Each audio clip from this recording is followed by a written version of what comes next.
Al pie del Ávila majestuoso, a 920 metros sobre el nivel del mar, en un valle de verde geografía que se abre de este a oeste, surge Caracas, la capital de Venezuela.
And now, our feature presentation.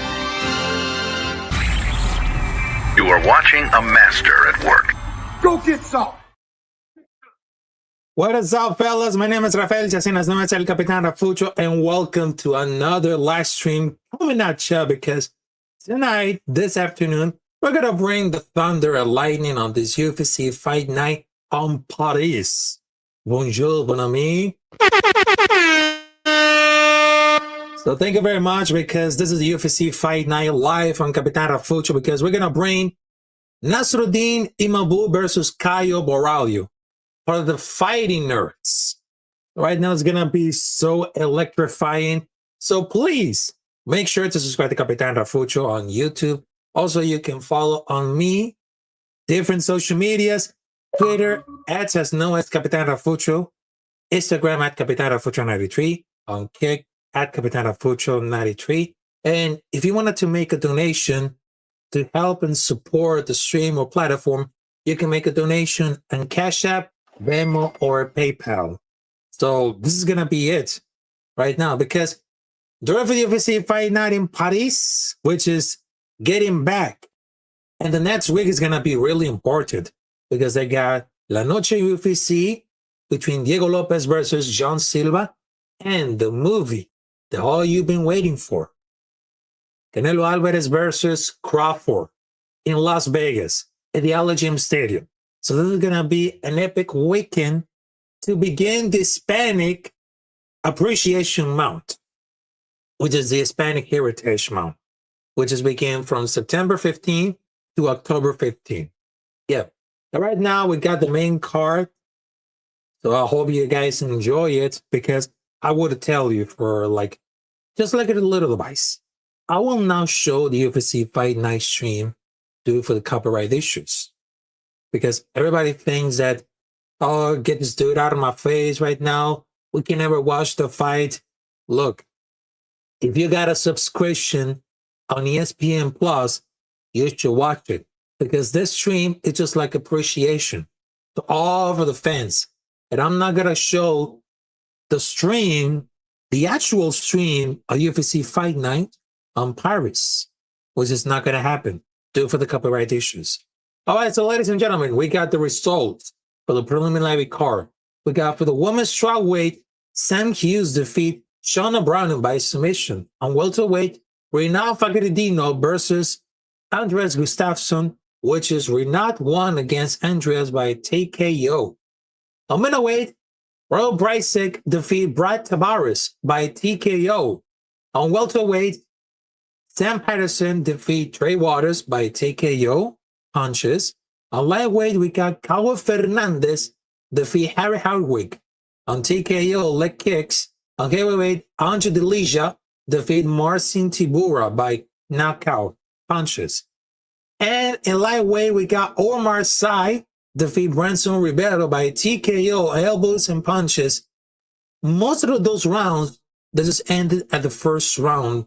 And two of them, which is Robert Brysek versus Brad Tavares, ended off for 3 rounds. And for the women's strawweight, ended off for the round number 2. Yep, for the round number 2, ladies and gentlemen. All right, so we got the main card ready. We got for the featherweight, William Gomez versus Robert Ruchala. Welterweight, Alex Sola versus Reese McKee. Lightweight, we got Bolaji Oki versus Mason Jones. A light heavyweight, we got Modeste Bukauskas versus Paul Gregg. A lightweight, we have Benoit Sandinis versus Mauricio Ruffi, part of the Fighting Nerds. And for the middleweight, this is going to be the competition title eliminator. Nassourdine Imavov versus Caio Borralho. Who reigns supreme? And this is going to be like exciting because I understand people are going to love for this. People got a love for this. All right, so ladies and gentlemen, this is about to get started right now. So we're going to get him back in like 5 minutes because the fight is going to be started at 3:15 p.m. So make sure to subscribe to Capitan Rafucho on YouTube. Also, you can follow me on different social media at Instagram, Kick, TikTok, Twitch. And if you can support the streaming platform, you can make a donation if you want on Cash App, Venmo, or PayPal. All right, so I just wanted to tell you, we'll be right back after this music. And right now, the fight is getting on because this is the UFC Fight Night live on Capitán Rafucho, Imavov versus Caio Borralho at the City of Delight, the City of Love, the City of High Fashion, and the City of High Cuisine, Paris. Bonjour. We'll be right back after this music.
Well, we're back, ladies and gentlemen, because the fight is going to be starting in 5 minutes for the first one of the main card, which is William Gomez versus Robert Ruchala. Also, we got some comments right now, so let me just check. Salute to Robert Peña. Salute to you, my brother from another mother. Also, we got a Pacassi Raider, part of the Raiders War Order, my brother from down under. Salute to you, my brother, including Auntie Solder. The Raider Critique is going to be live tonight with the preview of the Week 1, Las Vegas Raiders versus New England Patriots. And, of course, shout out to Westside Media, Auntie Solder, Alpha Kasi, Nate, Raider Band. Blue to you guys. And for this moment right now, I just wanted to tell you, this is like the first time that we're going to do it at the vertical live stream to get engaged with a lot of viewers. And, of course, if you want to see like all of the fights, if you have a subscription to ESPN Plus, because like I tell you this one, folks, and I'm going to repeat it.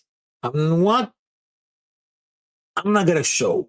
I'm not gonna show the full stream of the UFC Fight Night in Paris, the copyright issues. All right? So let's just make it happen. Let's just make it happen.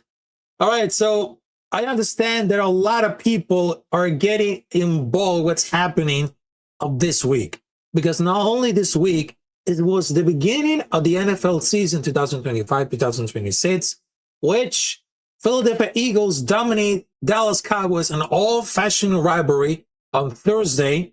And of course, last night, we just saw incredibly shocking, which is for the first time ever in this place, which is Brazil, Los Angeles Chargers just won against Kansas City Chiefs.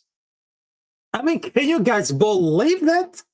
I mean, I was like really shocked, because what happened last year in Brazil between Philadelphia Eagles versus Green Bay Packers, Eagles just got one. But that year, this year, Los Angeles Chargers won against Kansas City Chiefs. Everybody thought that Kansas City Chiefs could handle very easy. But Patrick Mahomes to say, I'm here, I'm here, I'm here, I'm here. He just would keep repeating himself, and he just lost it. He just lost it. So, yeah. And that happens for the week. And of course, for the wrestling fans, during for last night, Friday Night SmackDown, not only we just show officially the battle between John Cena versus Brock Lesnar at WrestlePalooza, but this is going to be a third week of September, but also we just saw something incredible and unexpected. And after 10 years, AJ Lee was finally back. AJ Lee was back after 10 years. After 10 years of waiting, AJ Lee is back. And I will tell you, this is going to be a mixed match between Becky Lynch versus AJ Lee and CM Punk versus Seth Rollins. This one is going to be really interesting for those fans. And shout out to all these persons who are watching in. We got 6 persons on YouTube. We got 14 persons on X Live. So thank you very much. And right now, we're going to show like the fights, because I got the audio. I got the audio for the fights, and I know that it's going to be so much interesting right now.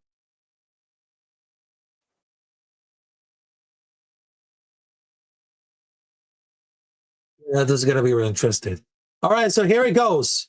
William Gomez, 7 wins by knockout, 112 of the last 13 fights.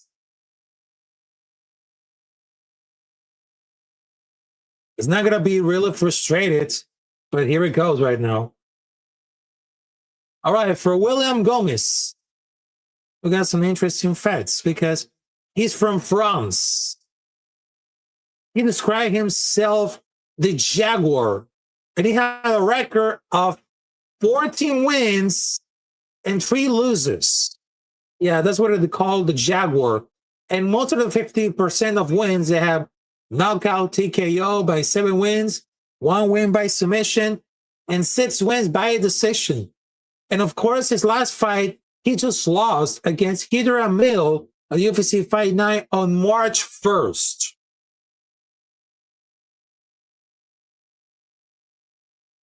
All right, now we got Robert Ruchala. Robert Ruchala is in the building right now. He's from Poland, as known as the Faker. He currently competes in the featherweight division for the UFC from 2019. He has a record of 11 wins and only 1 lose. 3 by knockout, 3 by submission, 5 by decision. And his last fight was on KSW on November 16, 2024 against Capper Famela, which is a TKO, elbows, and punches. So this is going to be the debut of Robert Ruchala from Poland to the whole world.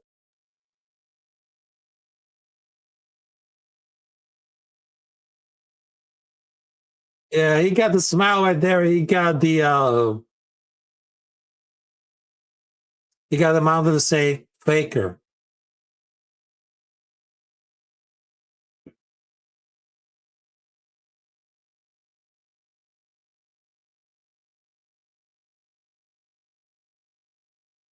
Ruhala. Yes, Ruhala, but I just mispronounced Rushala.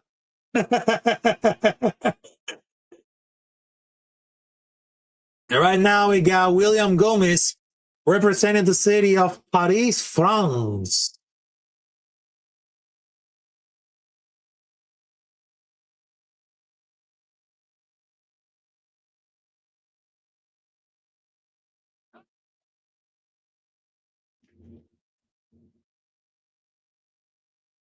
The whole people in France are getting crazy right now. Oh man, there we go. Right now. All right, ladies and gentlemen, we got the first one. First round of 3.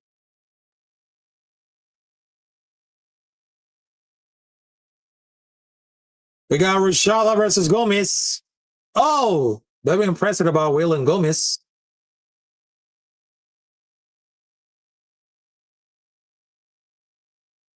Oh, he got it for the clinch right now.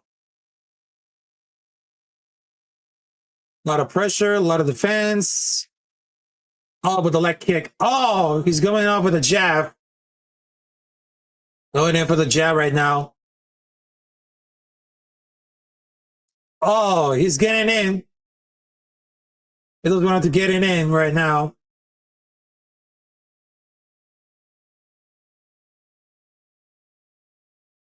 Yeah, Rushala's very sneaky right now. Sneaky, scrappy. Oh, he's getting for the leg kick. Oh, another leg kick. Very dangerous. Uh-oh. This is going to happen. Oh, he's getting with the jab. With a punch.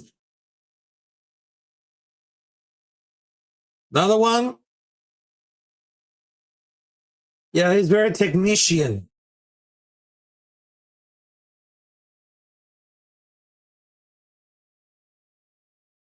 Yeah, this is going to happen.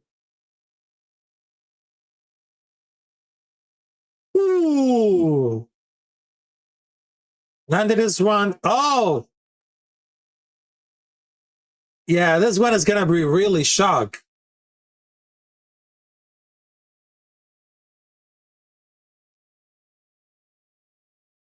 Yeah, the people in Paris, they just look like, wow, truly amazing.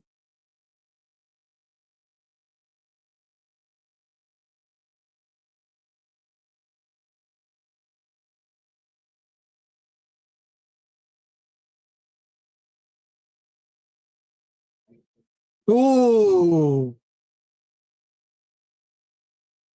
Yeah, this is totally crazy right now. Oh, oh, here it comes with the clinch power. Oh, oh, there you go. There you go. Even that I was playing the UFC 4 or 5 on EA Sport. Yeah, he's going for the ground pound, but he's going for the submission. Oh, there you go. Coming up there for the power of clinch.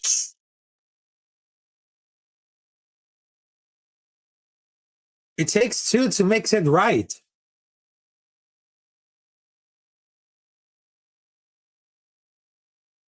If they need to do it, maybe they need to do it.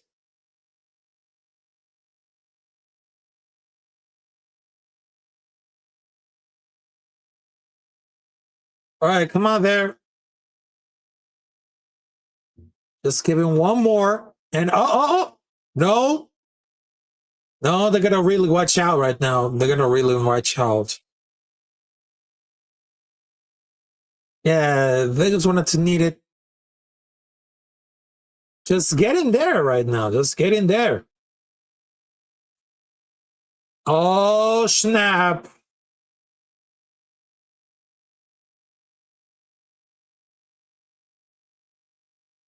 Oh, here it comes for the punch. Ooh, here goes with the spinning wheel.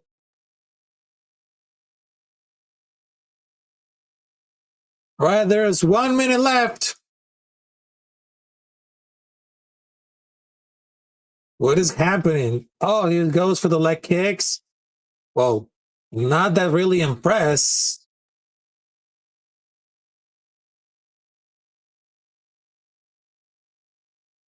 If it's not really impressed, then I don't know.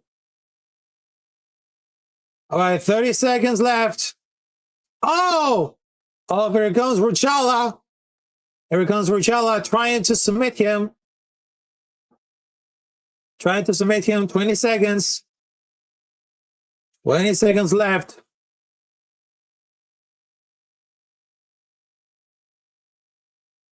10 seconds left.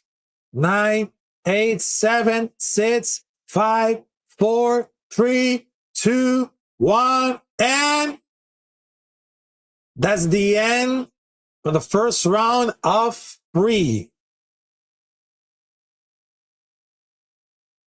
And yes, they just put in a lot of commercials on ESPN. No wonder why UFC got the streaming rights to Paramount Plus for the next year. Yeah, it definitely happens a lot. Definitely happens, but yeah, I think it really just shocking, isn't it? Probably yes, probably not. But I think we're going to witness the last 4 months of watching UFC on ESPN. Yeah, because since 2019, it just happened like really fast. And if you guys remember the first transmission of UFC on Fox, which is like, oh snap. All right, here it goes. The round number 2 is on the line.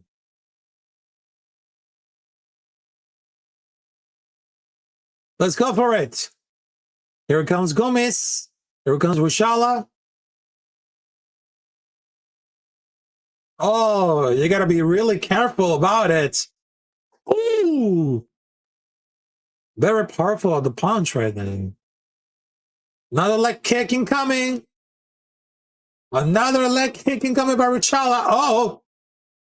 He's going for the clinch power. Going up for the clinch power. Yeah, he's going up to.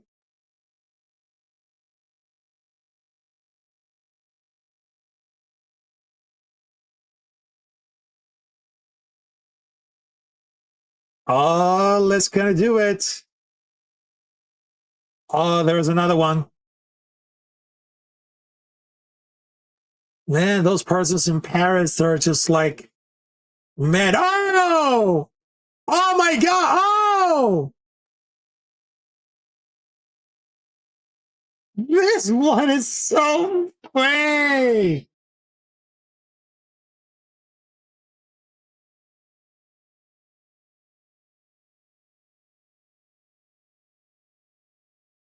I mean, wow. Oh! Another power roundups. Oh, there it goes for the leg kick. Gomez got 3 head body leg strikes by 3, 11, and 14. And Ruchala got 10, 6, and 4.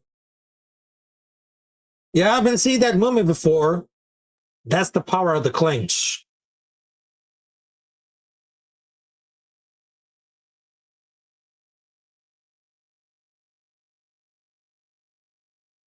And then it goes, oh! Now here it goes, Ruchala. Ruchala getting in with the submission.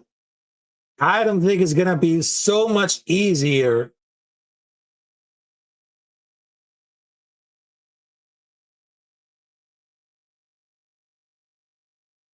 Yeah.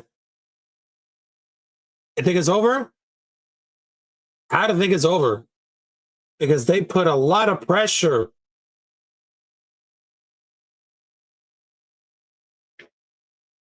Ruchala's getting in. Ruchala's getting in, but Gomez probably is not happy.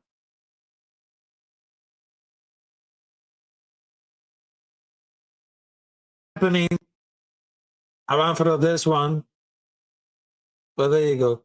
There he goes, my brother Robert, right now. Salute to you. Let's go. Raiders. And speaking about that, because tomorrow at 1 p.m. Eastern Time, I'm going to bring back to back those play-by-play games in Spanish for the first one. Las Vegas Raiders versus New England Patriots. Week 1. Yeah, they submit the power of the clinch, which is Gary impressed. Well, let's go for it. There's 1 minute and 20 seconds left.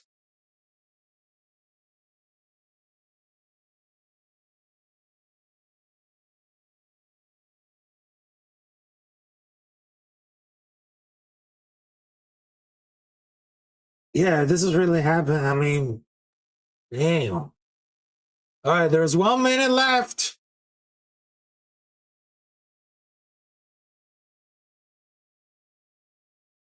And look at this one. Rochella got a lot of control time at the first round and the second round.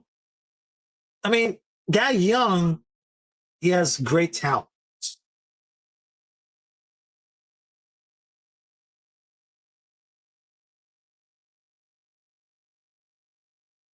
That Robert Rochella has a great talent.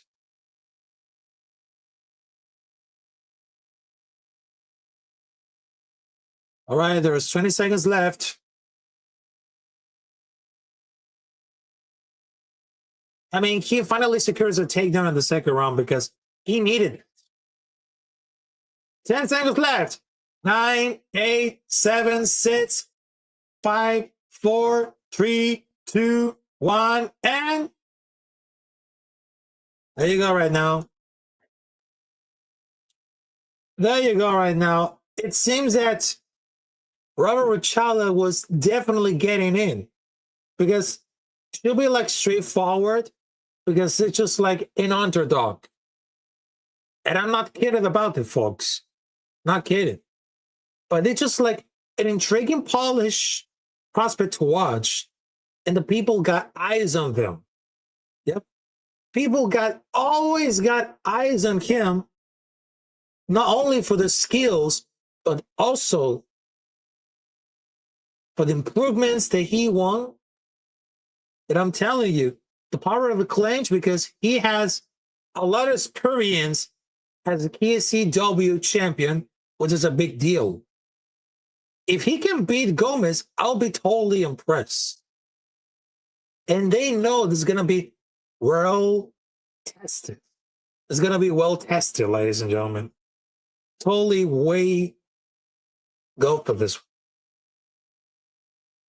And ladies and gentlemen, for the month of October 4, we got 2 amazing events that we will never forget. Uncle Late versus Pareda, the second part. Also, we got Devashvili versus Corinne Sanhagen. There was a round number 3. And now here it comes. William Gomez versus Robert Rochella. Another leg kick incoming. I mean, William Gomez is really tired to do like leg kicks. I mean, when did the actual fuck? If they need to stretch it up, they needed to stretch it up.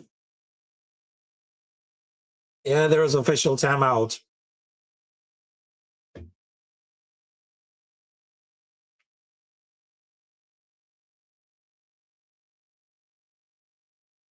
Yeah, that's... You got something in the eye? It's okay? Because I don't think it's okay. I mean, I didn't see bleeding. Oh, so that's why William Gomez was poking. Yeah, was poking the bear. And Robert Rochella was trying to defend. Yeah, he was trying to defend. He was trying to defend.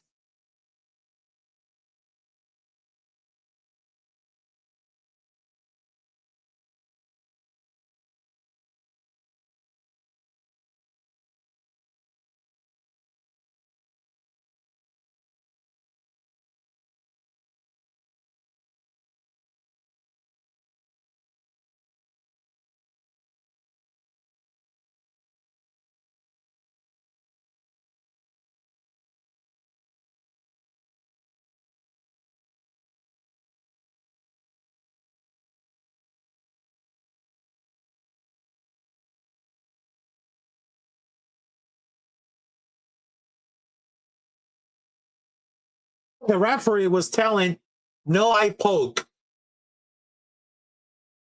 All right, so there's 4 minutes left. I think the eye poke should be illegal.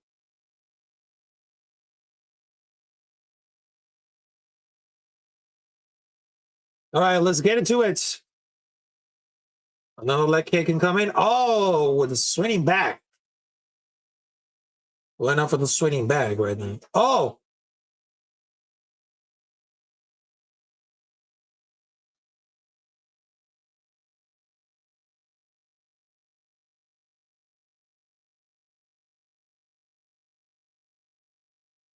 Oh, snap. Oh, there you go.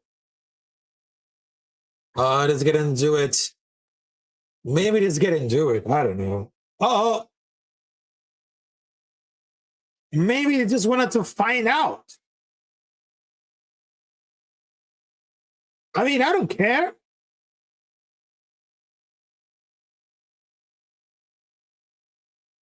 Oh, there you go. No.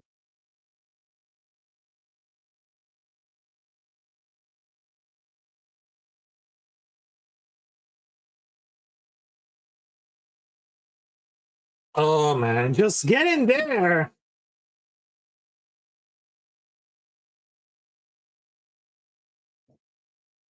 Yeah, they have to do swinging back right now. Oh, there you go.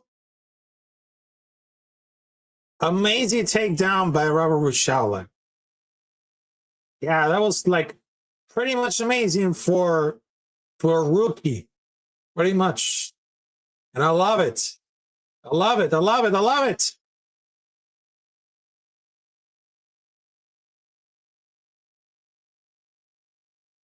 Well, it seems that if they want to do, why are they not? Oh, dear. Yeah, I just really hope that this is not.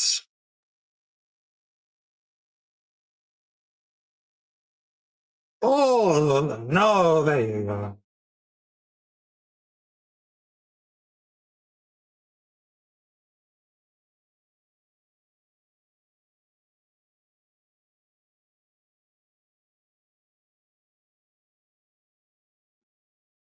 They need to do it.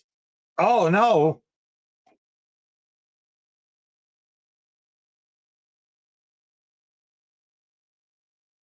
Ooh, another takedown incoming.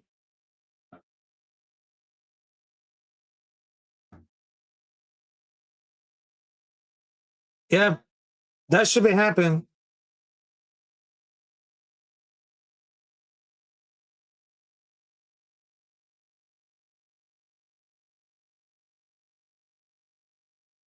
Ooh, that doesn't look very good right now.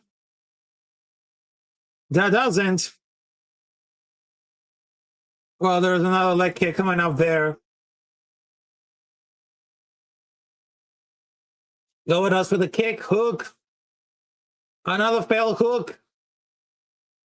Yeah, both they look gas. Oh, but now here comes Gomez. Now here comes Gomez with the submission, but man, this is not that. It was like really unexpected. But sheesh.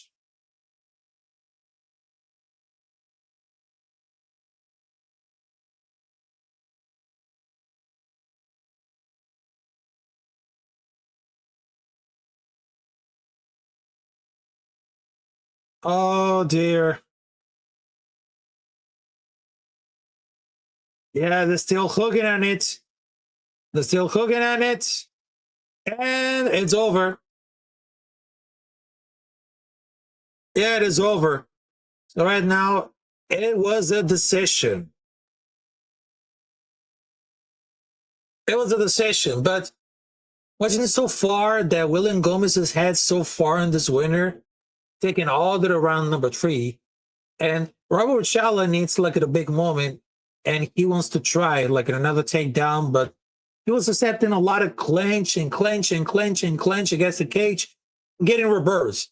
I mean, reverse back, the polished fighter needs to get active and land like just like a big strike, which, as a matter of fact, he did or did not. But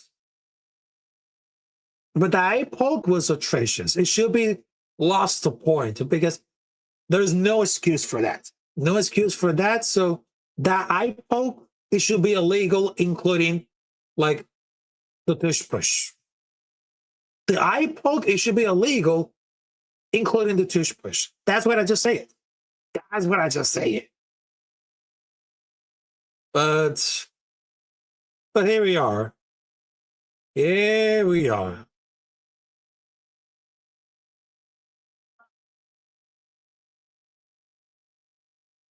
All right, so ladies and gentlemen, we're gonna hear about the official decision of the fight between Robert Richala versus William Gomez.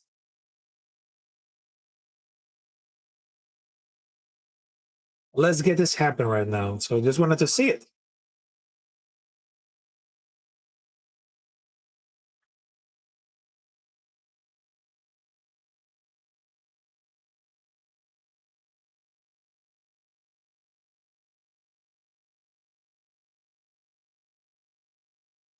There you go, ladies and gentlemen.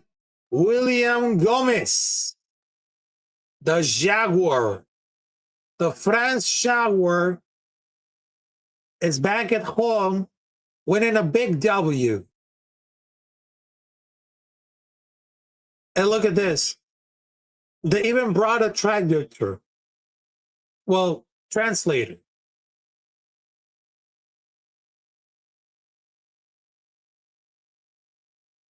Yeah, and they need to fix the UFC on ESPN Plus because I think the sign-up was like definitely one. All right, so check this out, folks. C'est bon pour un autre combat, which means in French says, are you ready for another fight? Yeah, I'm just trying to do like learning on Spanish. Well, in French too. So I was saying like another things coming out there, but yes. But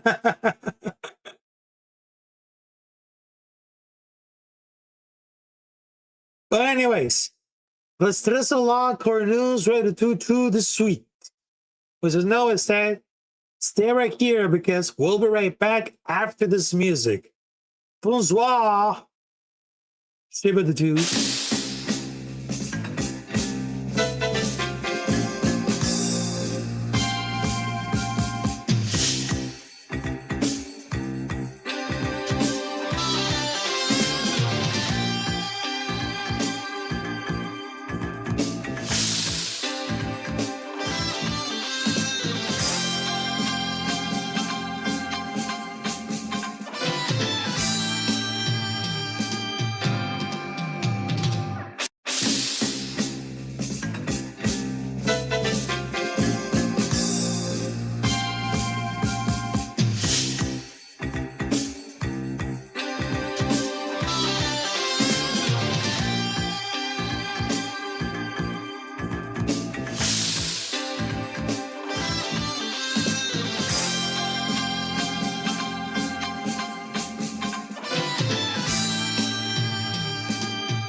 Welcome back, ladies and gentlemen, and we're just getting back right now. And I just wanted to tell you, well, before for the next fight, I just wanted to tell you that I apologize for the technical issues that we just got at the season premiere, because we're just getting started with the brand new season of Straight Outta Nation and the Combat Club. And for now, some of the streams, if you see like on vertical style, doesn't want to get use it for the podcast. And even if we have guests or anything else, we just wanted to put it in horizontal. Yeah, horizontal, which is like definitely game changing. But during for the live streams, whether it comes to football, basketball, we're gonna keep it like horizontal. And for those streams like the Combat Club, Straight Outta Nation, and of course some streams like live like this, like UFC Fight Night, we're gonna keep it vertical. Yep, we're gonna keep it vertical because I know that's really happened. Yep, and I know that my phone is still ringing, but yep, it happens a lot. It really happens a lot. All right, so ladies and gentlemen, the next fight is gonna be Alex Sola versus Wise McKee. All right, so there is going to be interesting facts about Axel Sola, whereas it means sola, which means alone in Spanish. Yep, alone in Spanish. All right, so here's a fun fact about Axel Sola, as known as Axel Pierrick Sola. And he was born in 1997 in France, fighting out of Nice, France.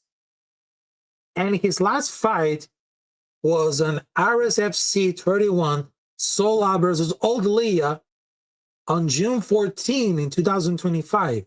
So this is going to be another debut for another independent MMA promotional fighter, which is going to be so much interesting. And look at this, because he got a draw against Nassourdine Imavov, which is, I don't know if the brother of Nassourdine Imavov, I don't know.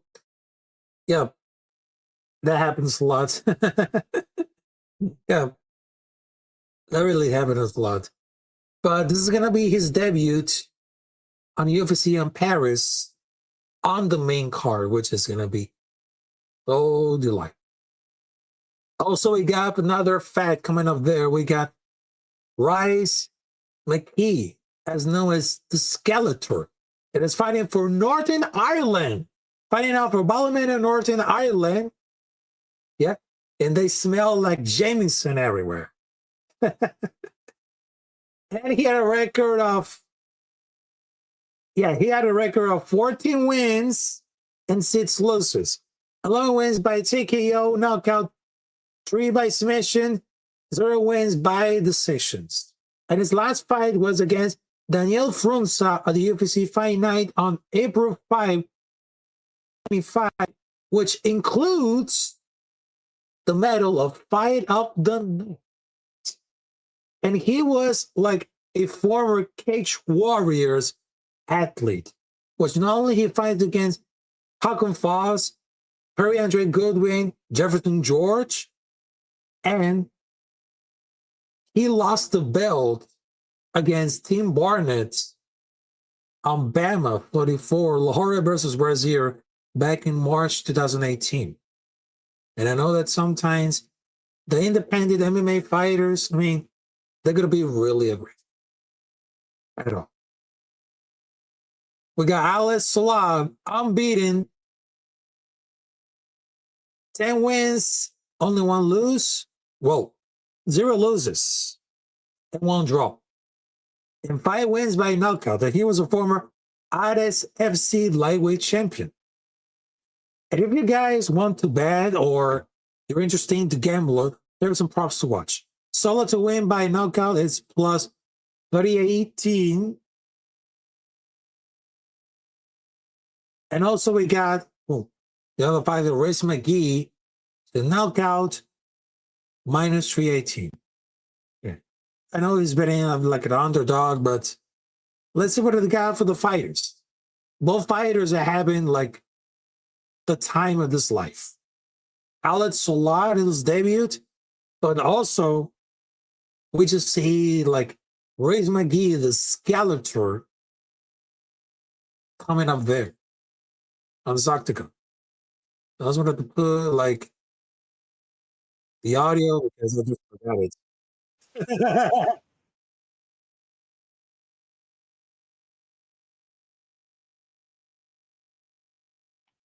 There he goes, the Rice McKee fighting for Ballymena, Ireland. Yeah, that exactly is the home of Conor McGregor. And there it is. Oh, he's got in his mouth his name, Ruby. I don't know if he has a daughter called Ruby or he was quoting the song Ruby by Pacer Chiefs.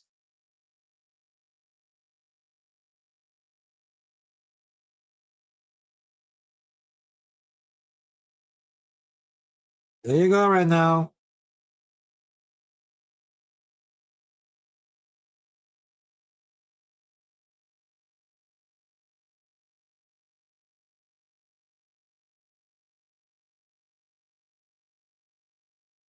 Here it goes right now.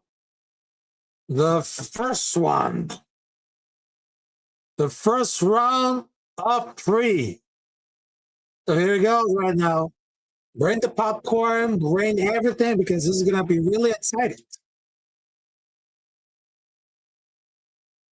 There he goes right now. Alex Solar versus Riz McGee. Here comes Riz McGee. Oh, he's going to prepare for the hook. And now here comes Alex Solar. Another with the hook. Just getting out of there. Ooh, oh my God.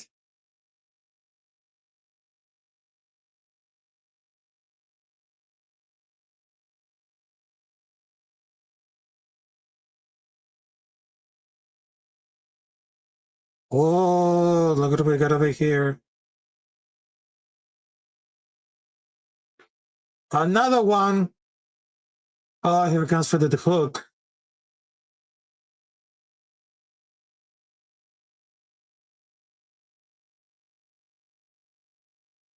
Ooh.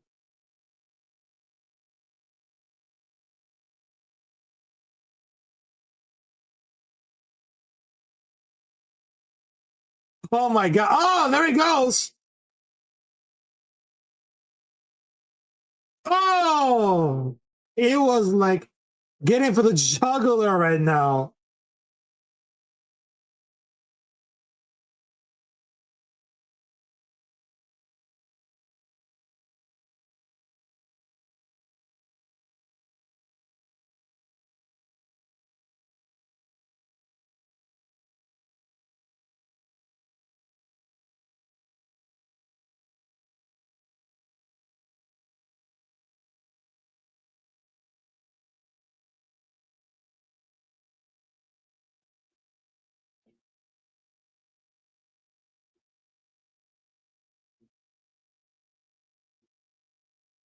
And the screaming Axel Sola. Oh, he's going for the clinch right now. Yeah, goes for the clinch for McGee. Yeah, goes for the jugular with McGee right now. I wanted to say, keep it in tension right now. Uh-oh. Uh-oh.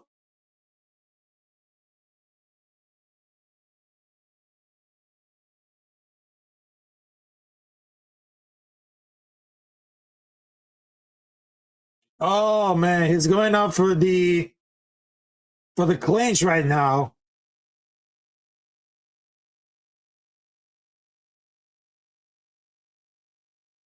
If they want to keep it on it, they know how to want to keep it on it.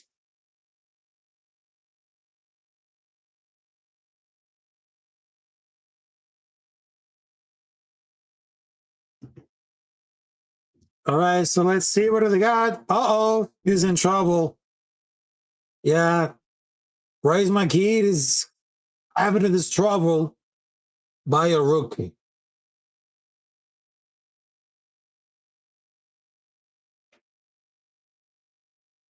Yeah, he just wanted to keep like really creative.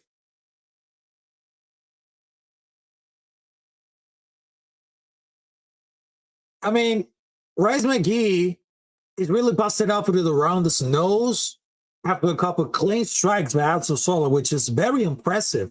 And McGee has very success, but he's not that using that range like it should be. There's 1 minute left. Ooh, so it seems that Riz McGee is in trouble. Yeah, Riz McGee is getting trouble right now. I don't know about this, folks. I don't know what's happening, folks. This is going to be really bumpy.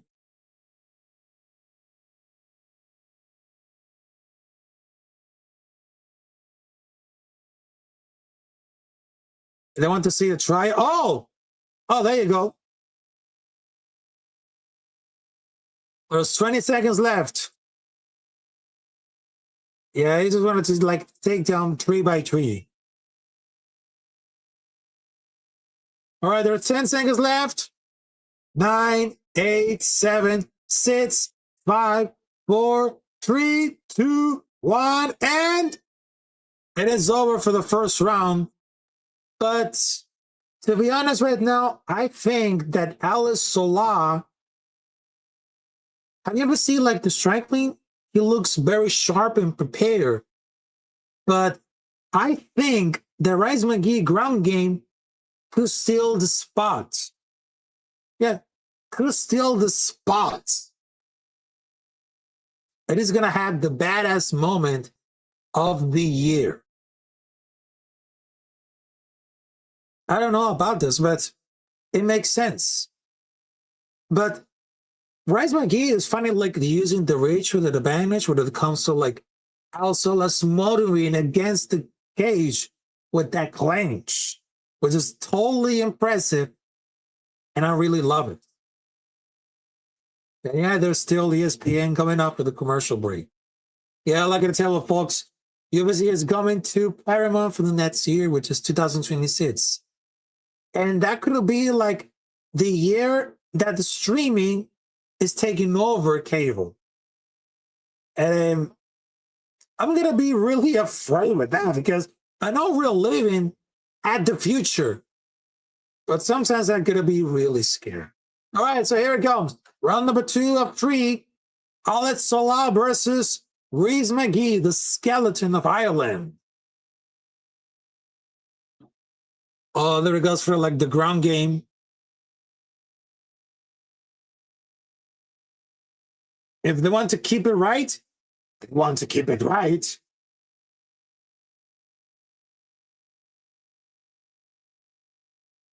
Should like really honest. Yeah.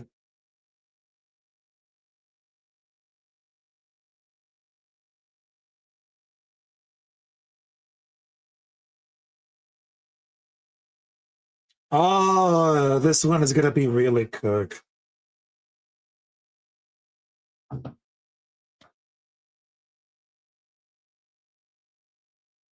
Yep. I mean, those French fans are getting really wild. Yeah, they're getting really wild for any reason right now.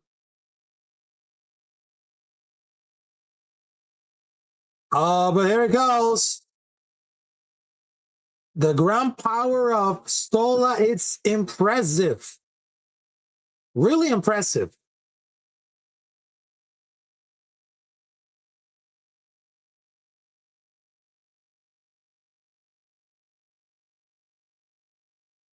I just had it under control.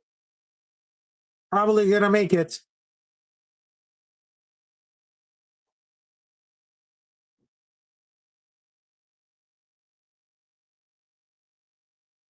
Ooh.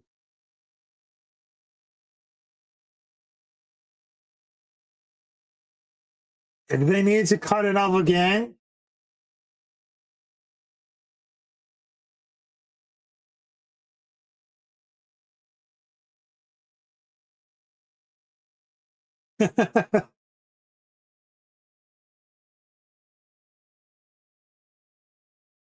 All right, going up for the juggler. Oh, damn.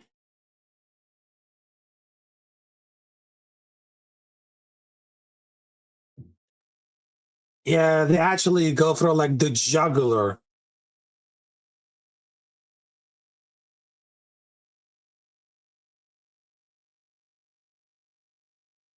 Right, let's get in there for Rice McGee versus Alice Salah.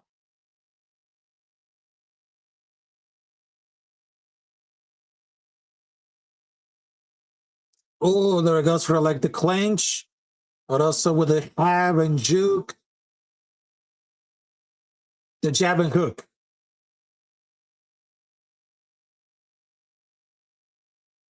Those French fans are getting wild, just like in European soccer, just like the UEFA Champions League or maybe La Ligue matchup between Paris Saint-Germain.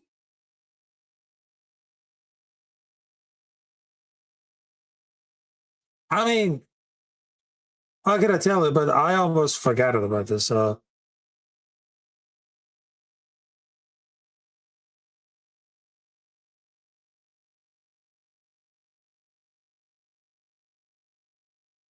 Oh, there he goes. Oh, but to the left and hook.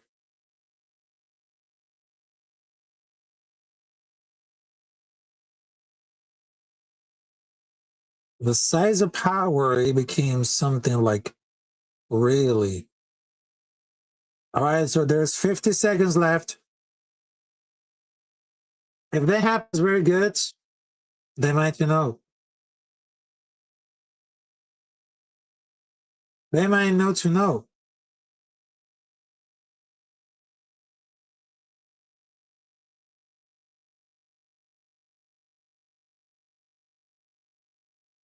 All right, let's see what they got. Uh-oh. Oh, this is what it's getting. Yeah, the clinch power, it seems to started with a lot of power. Yeah, this seems to started with a lot of power on it. I mean, he was just like turning into Khabib. And now he's gas. I mean, first and foremost, he was like, look at Khabib, but now he's looking at gas. But the only point is he was really suffering for the footwork. I mean, he doesn't pivot, so he can move, literally stay on the end by like his range. And the pivot's a lot to coming in with the angle, but Salah is either coming straight or moving away. But it seems like he's really shake up with the eye issue. And it lands clean a couple times. But on paper, Salah has been in 4 wars, and he stood it because he has a scaling competition that he's faced. I mean, both of these men are tough fighters, and they have a close battle taking all over the place. I mean, there's nothing getting wrong about it. Nothing. Nothing at all. Just nothing. And once again, with the commercials on the ESPN. Yeah. I know that I just got the ESPN Plus subscription, but I never use it for like UFC Fight Nights because they have some technical issues coming. Yep.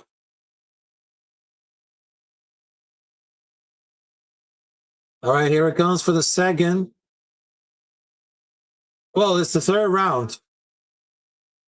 Here it comes Salah versus McGee. Uh-oh. Because what an issue with the problem. Yeah, you can feel it in the air, but never does. I think it was just like very close enough.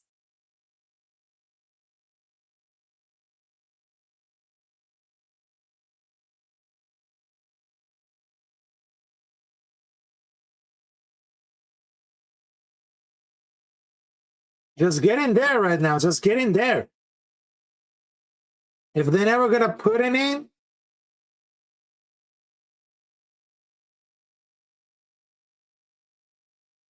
ooh, that never doesn't get enough.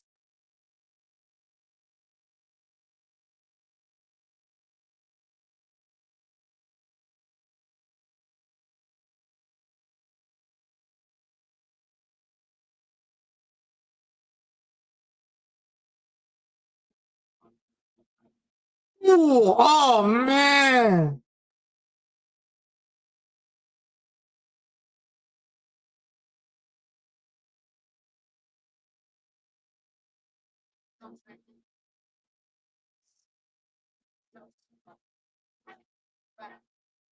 Oh, just getting in there right now. Oh,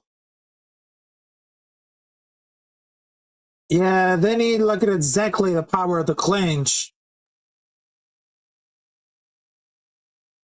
If they need to do it, just make it quick right now. Make it quick. Make it quick. Oh. Palasola and wow, impressive debut from a rookie. Wow. What amazing debut from a rookie. And Nassourdine just take all over. Wow.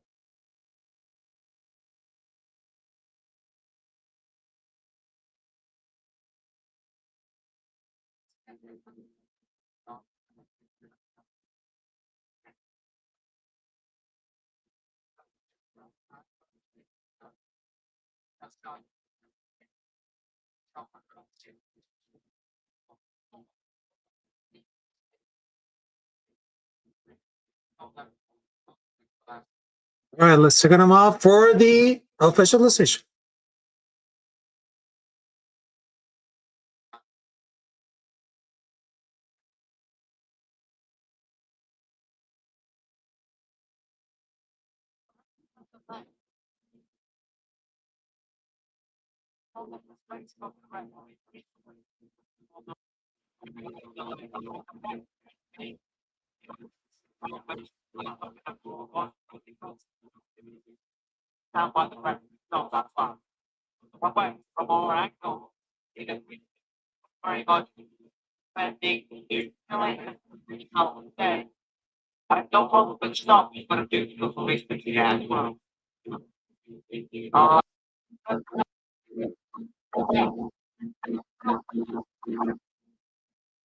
Yeah, let's just see for like a minute right now. They have the official decision. And those commercials are like, this one is getting really insane. But yeah, not gonna really happen for this time.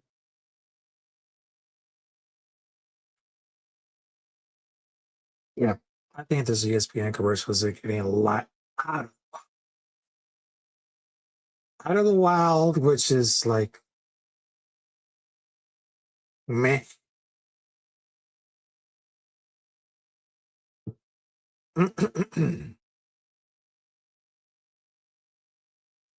All right, so let's just see the official decision. And I really hope that after the commercial break, we want to see who win this. Because I don't care if ESPN wants to cut him all. Oh, there you go.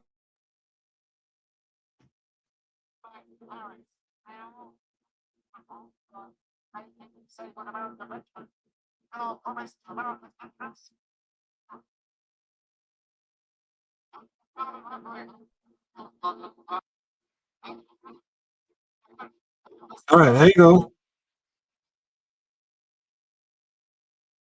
Yeah, TKO. Alex Sola with amazing debut.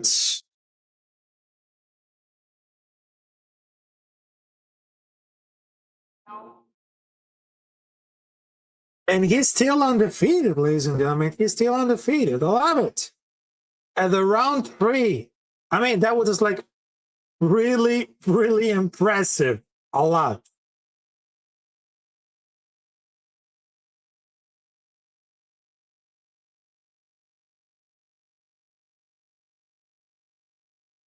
And even they have like a lot of translate because some of the fighters doesn't understand the English language because they're French.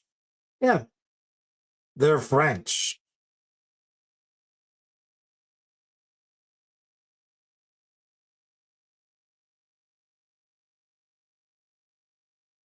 I mean, he was getting into it. I love it. All right, so ladies and gentlemen, are you guys ready for another fight? Which is gonna be so incredible. All right, for the next fight, we got Bolagioki versus Mason Jones. And he's from Wales. He's from Wales. And I just wanted to tell you, shout out to Wales to New Jersey, a content creator, not only for boxing, but also from football and for the MMA. I wish that Wales, New Jersey could be there at the Combat Club sometime because I know he's very busy, but I get it. I get it. But shout out to my brothers, Wales, New Jersey, and my big brother Lou from G Nation SA Sports, the creator of Letter to the Face. And I really hope that next week we can do something big because not only is the Noche UFC, but also they got the biggest movie a whole year, the whole decade, the whole century. But they have Canelo versus Crawford in Las Vegas. What is up, Chet Schrader? Salute to you. Salute to you, to my brother, Chet Schrader. Yep, there he goes. Axel Sola, walking like a G, walking like a W. I mean, he's getting paid right now. He's getting paid. All right, so ladies and gentlemen, we got for the next fight, Mason Jones versus Bolagioki from France. So you got to stay tuned because we'll be right back after this music. Coming at you.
We're back, motherfuckers, and right now we got another fight coming at you, which is Balaji Oki versus Mason Jones. Now, here are some interesting facts about Balaji Oki, as known as the Zulu Warrior, fighting from the place of Belgium, Brussels. And he got 5 wins by TKO knockout, 1 win by submission, and 4 wins by decision. He had a record of 10 wins and 2 losses. And his last fight was the win against Michael Aswell as decision unanimous on May 31, 2025, which is like very, very easy, which is like on the UFC 8 pits. Yep. UFC 8 plays in Las Vegas. Big deal, but who knows? And also we got Mason Jones representing Blind One from Wales, as known as the Dragon. And his last fight was against Jeremy Stephens at UFC on ESPN San Diego versus Figueiredo on this one's Iowa. And he got a record of 16 wins and 2 losses, 7 by knockout, 3 by submission, and 6 by decision. So this one is going to be really interesting. And there's 2 men coming up there for the octagon, getting ready. Belgium versus Wales. You know that Wales, New Jersey is going to be really up right now. And is cataloged as the favorite, which Balaji Oki as known as the underdog. Yep, let's take a look at the 3 rounds.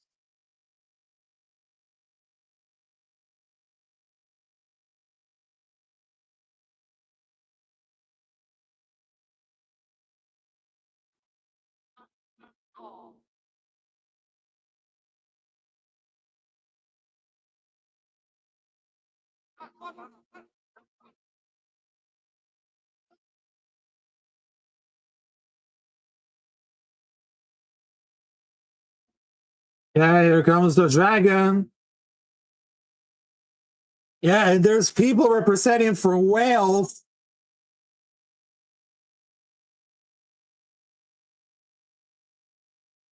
They show up who's the boss right now, but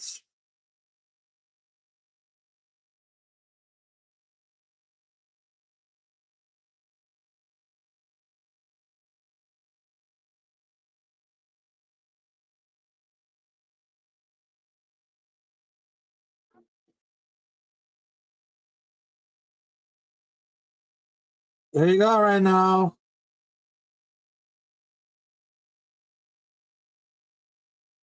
Rich Mitchell is the referee, so right now we got one of the ring girls coming up there. She looks like Tyler, like the Afrobeat singer.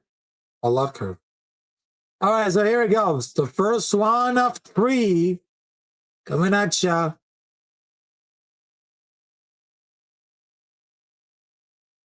Here comes Balaji Oki. Oki with the claw. Oh! Oakley with the hook. Another hook by Oki. Another impressive hook with a leg hook. Another leg kick by Mason Jones. Mason Jones is very confident. But here comes Oki. Here comes Oki on the rescue. And there goes. Oh my God, Oki! It's not about Oki Doki, but Oki is just very impressive. It's going off with the power of the clinch. Wow, the immense of speed and power that just looked that very great to Oki. Wow.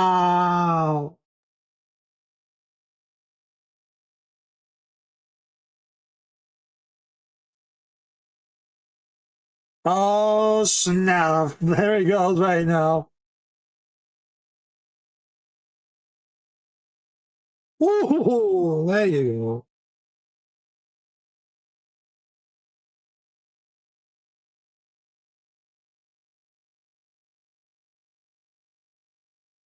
Oh, there it goes for like the clinch power and the left hook, a jab. And Oki got a lot of significant strikes, which is 25, and Jones only got 5. I don't think it's going to be really fun. Probably it's not going to be really fine, but let's see with who.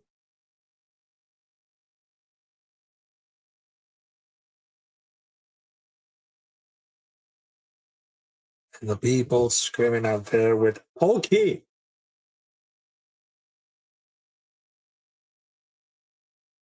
Oh, let's see what we got. Oh, with that kick. Very impressive now. Uh-oh. Not right now. Not right now. Oh, he fell down. He fell down. Oh my God, he fell down. Man, that wasn't that very impressive. Oh my goodness. And Jones get with the clinch power with the submission. The ground and pound, they was trying to defend it.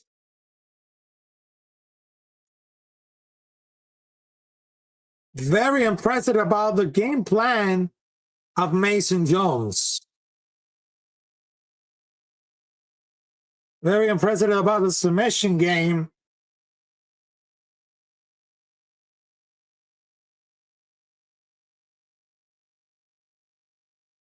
Oh man, getting it 2-8 right now.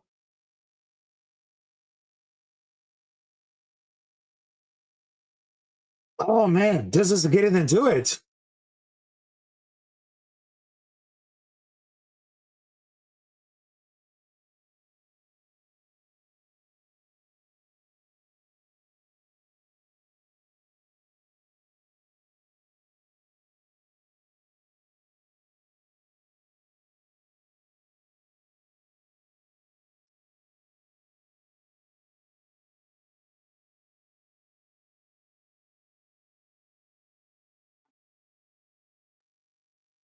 Yeah, that's gonna be like a reach right now. Oh, here it comes. Here it comes with the submission. Mason Jones. Mason Jones has got it. Oh no, he's not got it at all. Come on, Jones. Come on, Jones. And the people crowding. Oki. Oh man, they're not gonna be splitting away.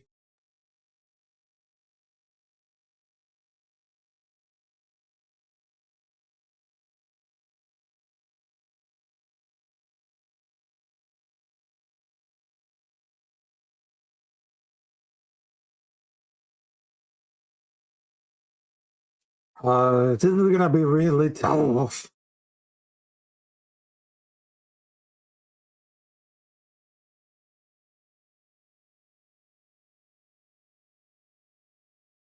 And there it goes right now.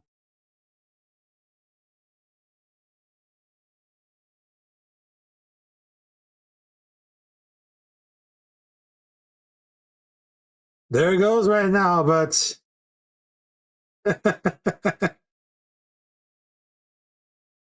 it got it all. Just like they got it all right now.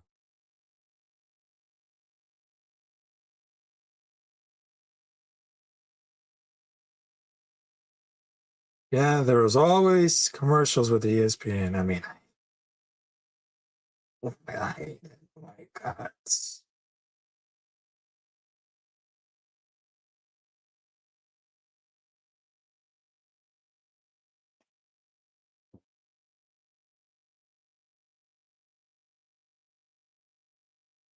Definitely just.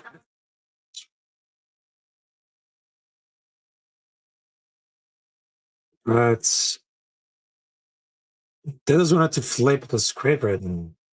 I mean, Mason Jones is very tough.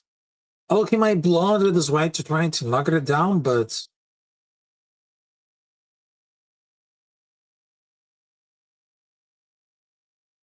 they got the reverse cards.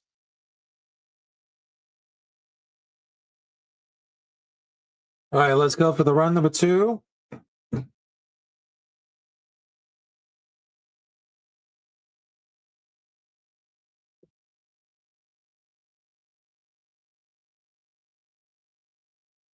Come on there.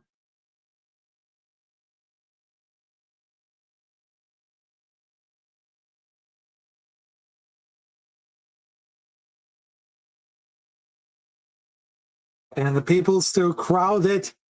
Okay. There he goes.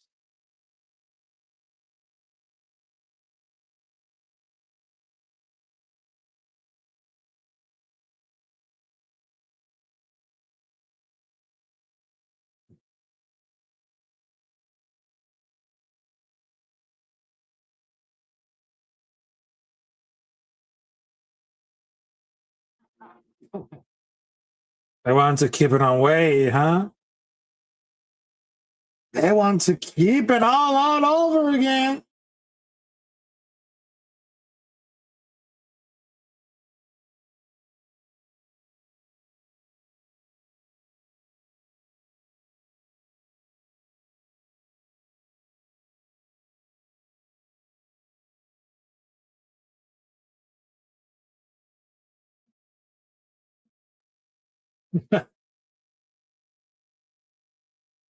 It's getting real right now. It's getting real.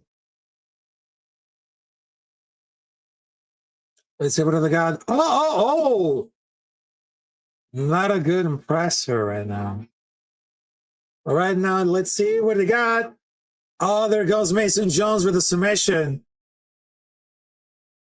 He's got to take down over this knee.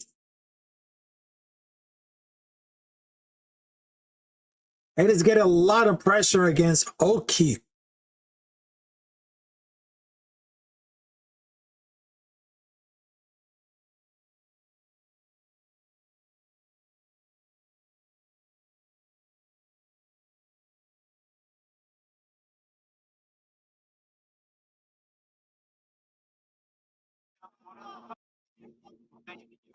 Yeah, he just wanted to do the ground and pound game.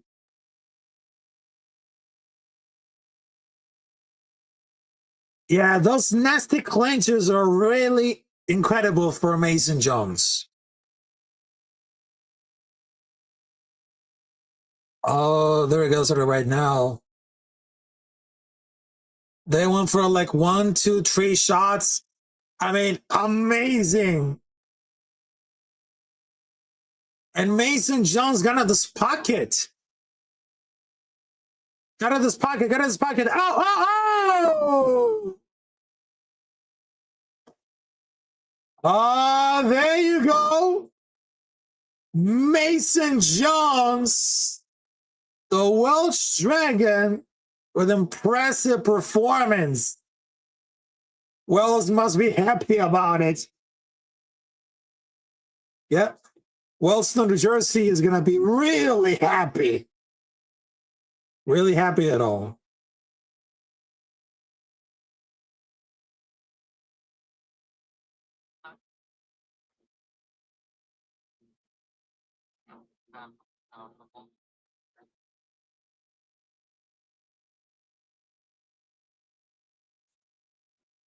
Oh, man, that was very impressive.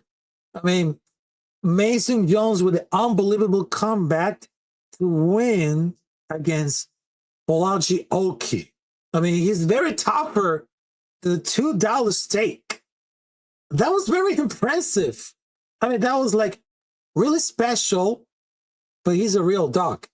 I mean, Oki got punchy all the early, but Jones stepped on the gas when he mounted it was over. Oki was going to brain damage and it went longer or shorter. But Mason Jones is the ultimate dog. He's the real deal. He's the original gangster, and he's the fucking man right now. He looks like definitely exactly like Jason Bourne or like one of those action movies like Jason Statham. Remember that? Jason Statham? All right, mates. But Mason Jones got it all. Yep. Mason Jones is having his lifetime career performance with a great comeback. He battered him, and it was like a complete domination. Love it. Love it at all. And to be honest, right now, I think that Mason Jones learned from Jack Dillon Maddalena.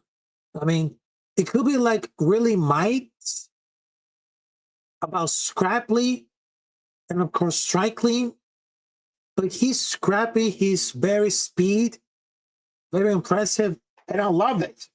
He's gone for the one side, and there he goes. I mean, he was displaying the very repertoire MMA skills with just like very, very a high chin. And he has a lot of guts to just say, I didn't hear no bell, but he fights like he did back in 2008, and they love it. They love it at all. They love it at all. They just wanted to make it happen. They just wanted to make it happen. All right, so let's check them out for the official decision. I know that sometimes it doesn't like look very bright.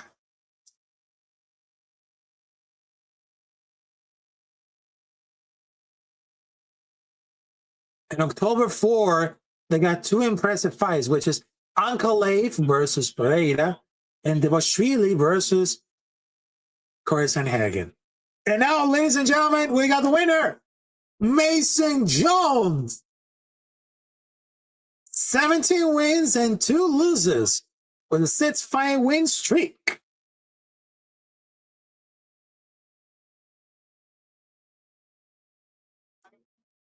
Truly amazing, truly impressive by Mason Jones.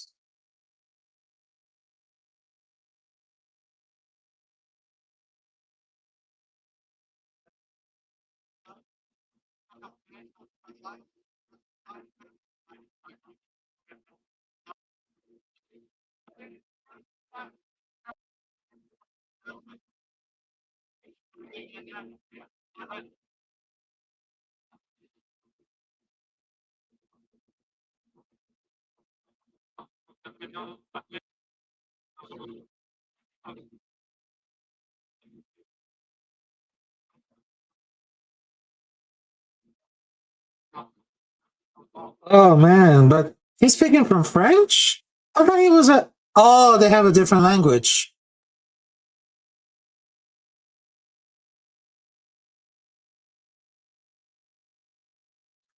Yeah, they have the translator coming up there. Yeah, to save the day, which is very, very impressive at all. So I don't blame for that. I don't blame. I don't blame for that. I don't blame for that.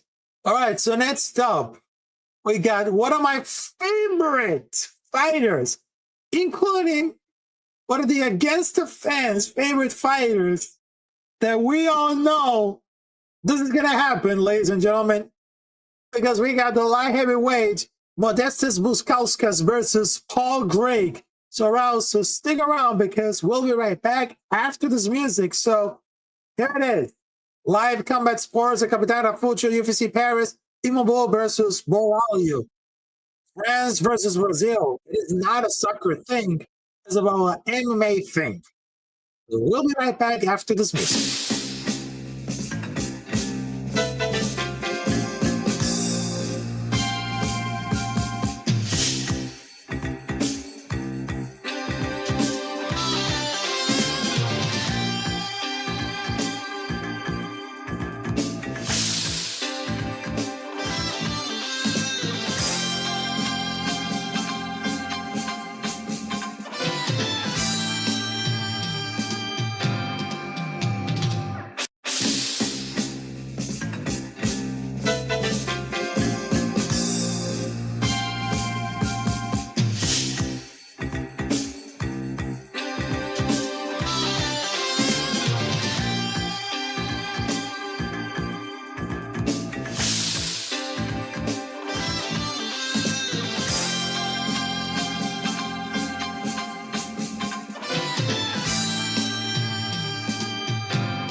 All right, we just came back, ladies and gentlemen, and we got some interesting facts about Modestas Bukauskas versus Paul Gray for the light heavyweight bout. So from Modestas Bukauskas, he was born in Lithuania on 10 February 1994, with 31 years old, as known as the Baltic Gladiator. It is naturally Lithuanian and British. It is fighting out for Denham, Buckinghamshire, England, with his team Gintas Combat. And his record is 18 wins, 6 losses. His last fight was a decision split against Ion Cutelaba at UFC 315 on May 10, 2025 in Montreal, Quebec, Canada.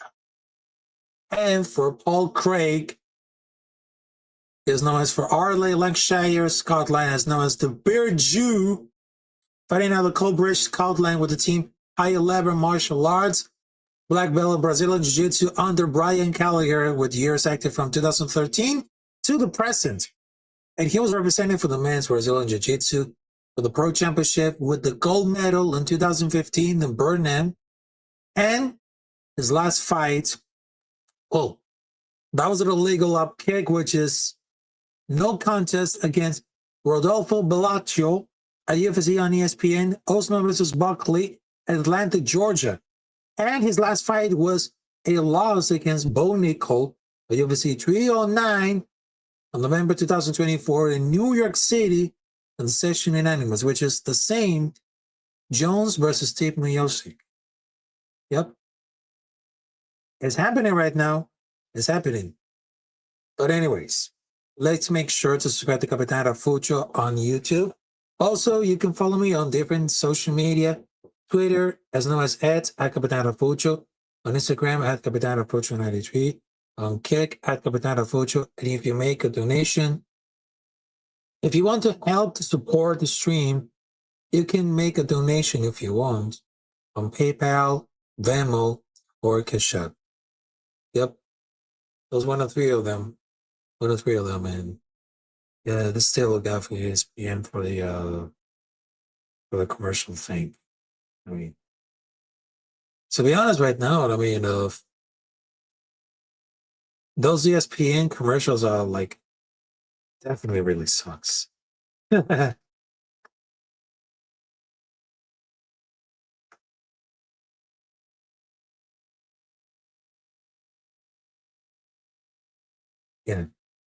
they know that everybody suck right now, but there comes like another commercial break. This is getting really embarrassed.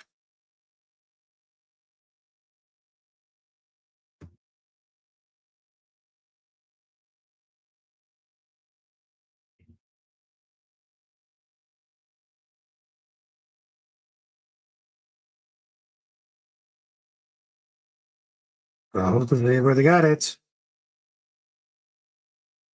Yeah, they're coming out for the rain at the Octagon. I mean, come on there. We want to see another fight coming up there. I mean, come on. I mean, yeah, the definitely.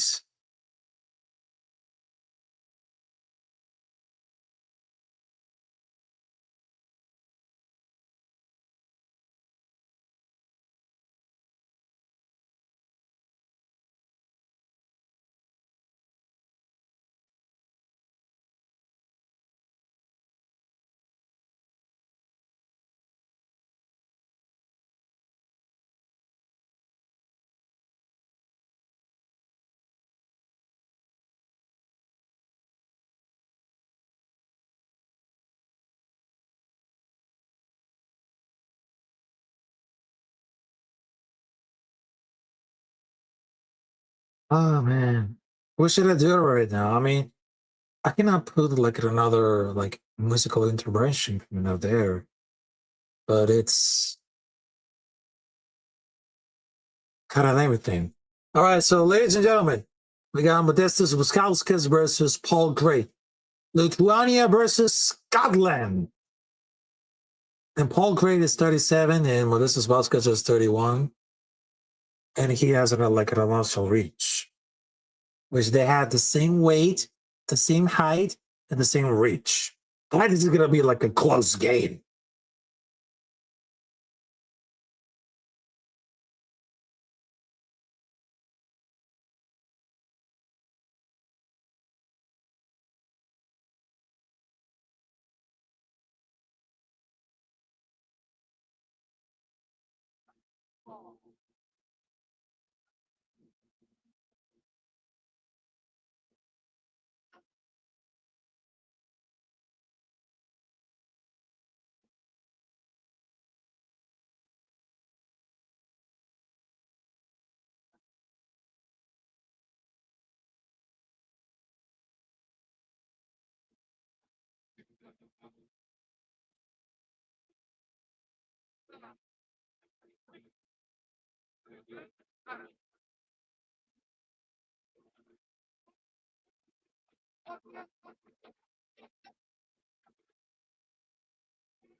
There you go. This is Uskauskas versus Paul Craig. Here he goes right now. We're gonna ring the bell. Yeah. We'll ring for the first round of 3. Well, this is gonna be like really amazing. Let's go, right? Let's go, Uskauskas. Let's go for it. Round number 1.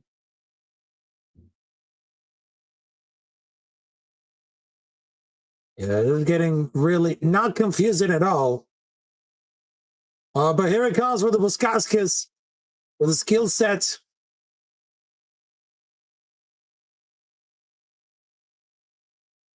Yeah, Craig is gonna have it with the leg kick. Well, they got the same height, the same reach, different age, but let's see what they got. It's gonna be like a close call. Ooh, with the leg kick coming up there.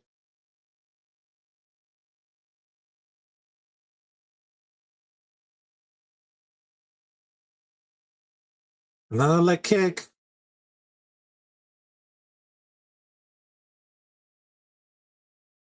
Yeah, it seems to really concentrate. Oh, here it goes. Well, Busquets is gonna find the power of the clinch.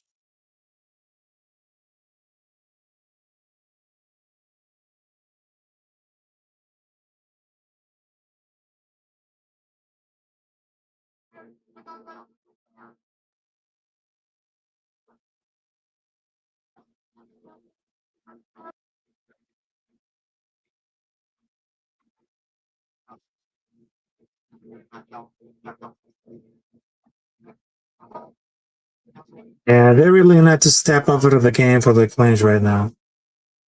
They just wanted to take it off. Everything.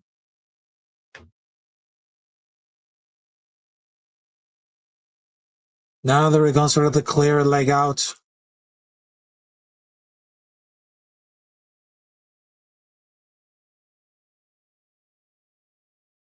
Yeah, there's another clincher coming up there.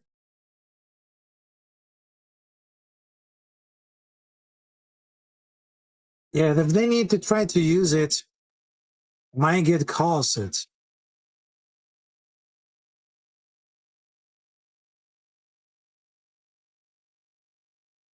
Oh, with another impressive leg kick. Uh-oh, there he goes right now.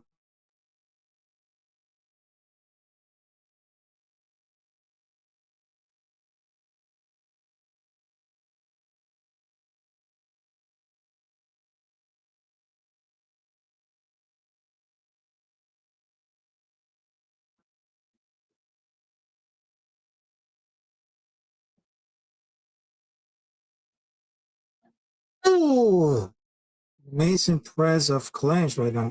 Here goes with the Paul Craig. Yeah, they just wanted to try to chuck it down.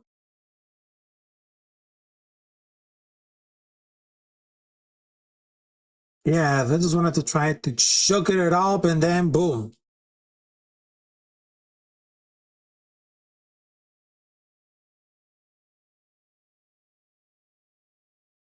If they have like the power of the balance, that will be so impressive.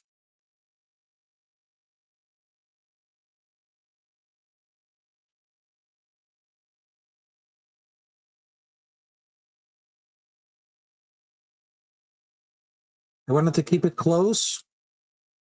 Why yes, why not?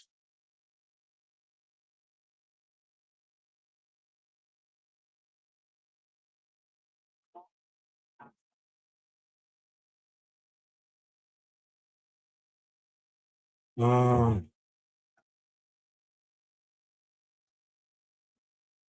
there's still a couple of minutes left. But I think if you think the Paul Craig fights like Gage, the way the people stares people down, yeah. But oh snap, there he goes. There he goes right now from Modestus. Come on, Modestus. Get it done. Get it done. Get it done. Get it done, Buskaskas. Get it done. 10 seconds left. Get it done, Buskaskas. Get it done. 3, 2, 1, and that's it. That's it. That's it.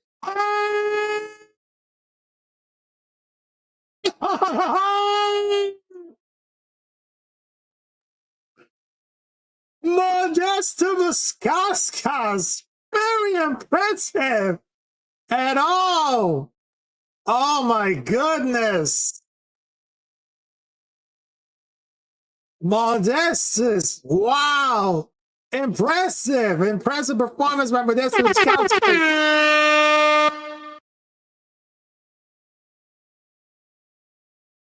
Oh, snap. Love it. I love it. I mean, Paul Craig doesn't have the same wrestling style for Bo Nickel.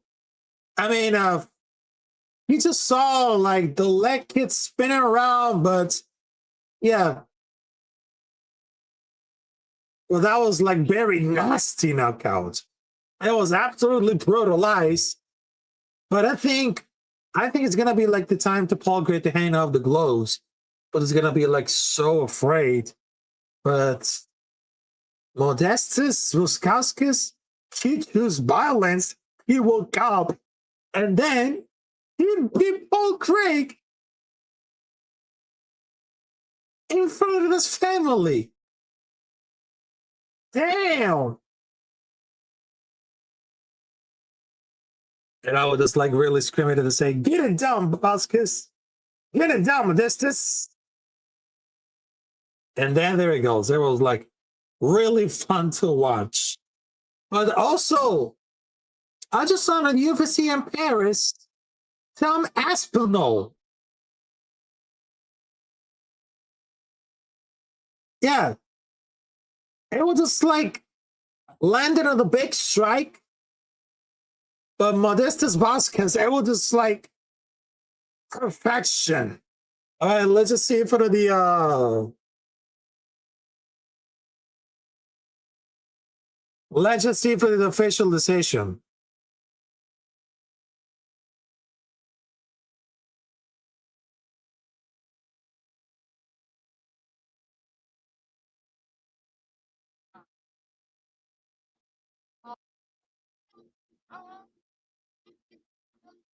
Yes, sir! Modestus Buskaskas by knockout!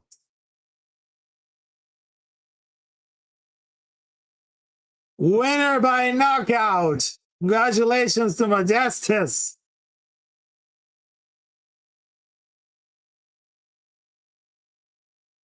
And he has the longest active win streaks at the light heavyweight division, along with both the Guskal Kalsulber and Asma Bukadamov. I was like really impressive at all. I mean, he's gonna be the real deal of the light heavyweight, because I understand that Alice Pereira wants to move up so really bad to the heavyweight division because he was training so hard. He was improve the skills. He wants to get ready for the heavyweight. Getting ready to beat the crap out of him with Tom Aspinall. And I know that Tom Aspinall is not the big thing. Not the big thing. So congrats to Modestus Buskaskas. Now it's going to be the real deal. of the light heavyweights. I'm going to check out to my brothers against the fans, and I just wanted to see like the reaction coming up there. I just wanted to see. Do I got the audio?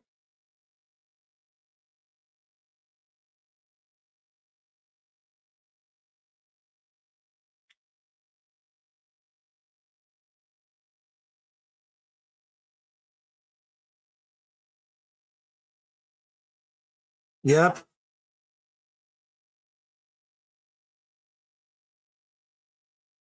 And even think that Paul Craig is going to handle against Modestas Vasquez so easy, but it was just like, man, that was absolutely perfection. Absolutely, I love it. All right, so after that fight between Paul Craig versus Modestas Vasquez, now we get into the co-main event, which is Benoit Saint-Denis, as known as BSD versus Mauricio Ruffi for the Fighting Nerds. So this is going to be two amazing events. First, the co-main event, France versus Brazil, and then the main event, France versus Brazil. So stick around because we'll be right back after this music. And of course, I just wanted to tell you, thanks for joining the Combat Sports and Capitan Rafucho. UFC Paris, Nassourdine Imavov versus Caio Borralho, a watch party and reaction. So you guys stick around because we'll be right back after this music.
We just came back, ladies and gentlemen, and sorry about like long musical translator.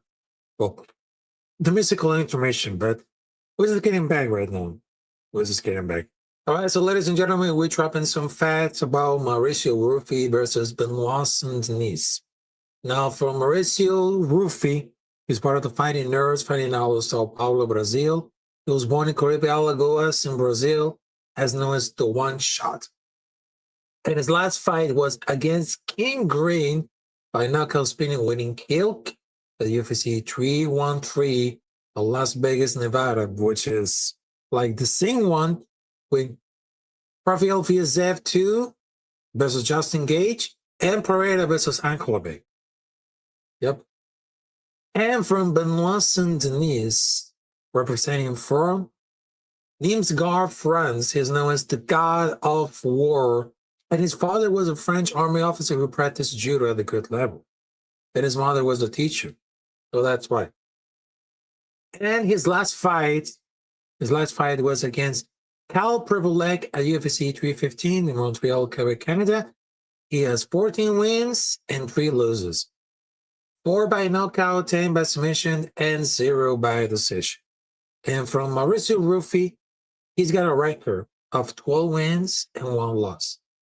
11 by knockout, 1 by decision. So let's just see what we got between Mauricio Rufy versus Benoit Saint-Denis. Because one of the important key matches for Mauricio Rufy is the footwork. Because he knocked down all the 3 UFC opponents with a 7-fight win streak.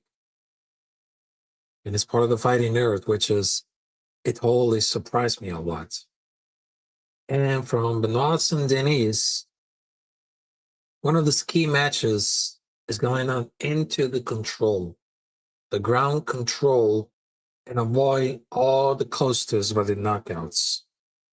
Avoid all the coasters for the knockouts. So probably he's going to be really happy. Probably not. So I just wanted to get it started with Mauricio Rufy versus Benoit Saint-Denis at the co-main event. And for those guys who didn't know about this, the former 3-time Bellator featherweight world champion Patricia Pitbull and the newcomer Luzine Keita was expected to meet at the featherweight bout at the main card. But at the weigh-ins, Keita weighed in 149 pounds, 3 pounds over the division non-title fight limit, resulting on the cancellation of the bout. So it wasn't Patricia Pitbull's fault. It was fault of Luzine Keita. It was a newcomer from Hungary, Guinea, which is known as the Black Panther. So Belgium to Guinea. And he was faced as a former Octagon MMA. Yeah, he was a tournament champion of the lightweight back in 2024. So that's right.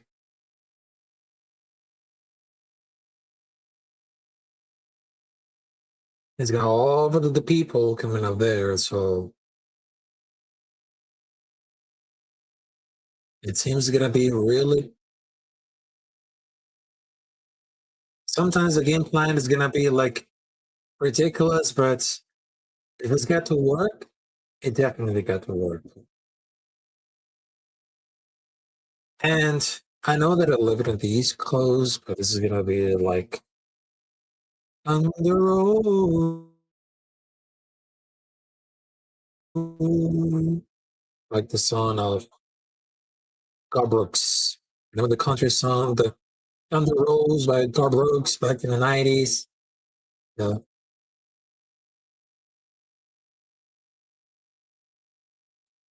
Hold on a minute. I mean, it's getting something. I don't know. Because sometimes the UFC stream, I mean, the UFC on ESPN Plus, it definitely really sucks. It definitely sucks. For me, no.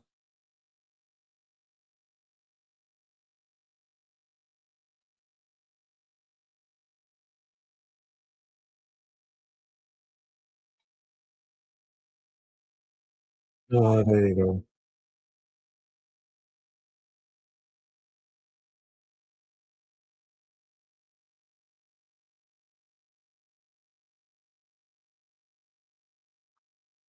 Yeah, in Paris, they didn't see like everything.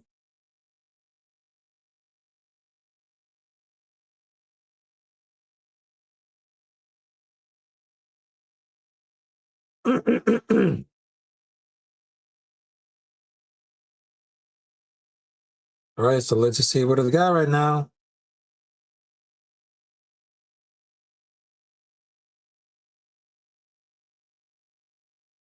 Yeah, sometimes it's getting trippy. Sometimes it's getting trippy right now. Hey, how's it going, Real Talk Raider Nation? What's good, Ralph? Have a good life, brother. So I just wanted to tell you, make sure to subscribe to my brother, Real Talk Raider Nation, as known as the AO5 Raider, with the Raider War Room, along with Protect the Shield, the Severe Raider, and of course some special guests. So probably I'm gonna do a special show with the Raider War Room, along with Severe Raider, Protect the Shield, and probably AO5 Raider to talk about like the film study, talking about the stats. Well, when it comes to like the biggest rivalry, which is Las Vegas Raiders versus Los Angeles Chargers. So probably I'm gonna send a DM to AO5. It's yeah, it's gonna happen for the next week. So you're gonna make sure, right? So shout out to AO5 Raiders. Salute to you. Much love and blessings. All right, so let's have it right now. We got Mauricio Rufy, part of the Fighting Nerds, and he's got John Silver on his back. And now it's raining right now at the East Coast. Totally raining.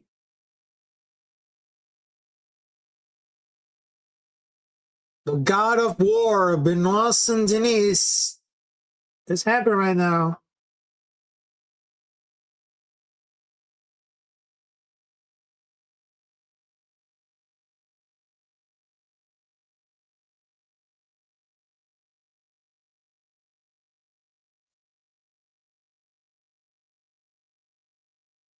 All right, here we go right now. Here we go.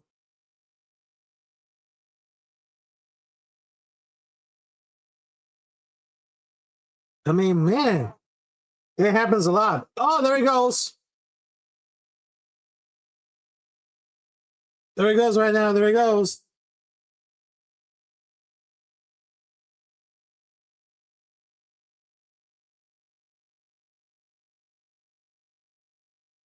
Come on there. Oh!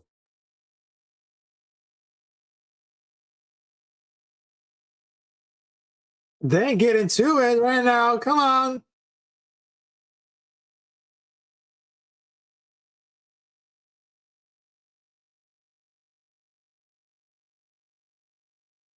Right, let's go for it. Let's go. Let's go. Let's go. Oh, that was very impressive right now. Oh, there you go. They have the power of the clinch right now. And Benoit Saint Denis is getting dominated against Rufy at the first round. So that was like really impressive at all.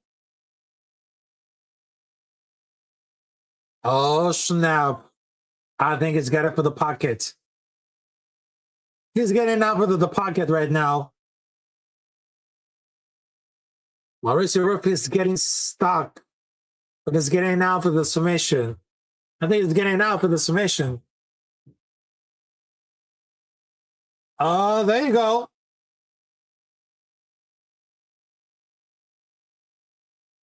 Who can really hurt it? And there is a round run of 3.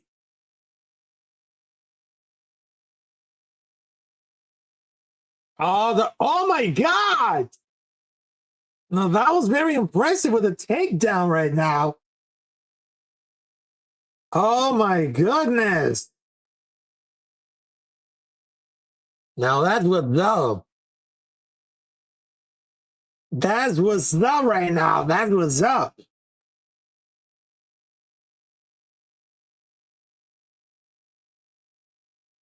That's what's up. Oh!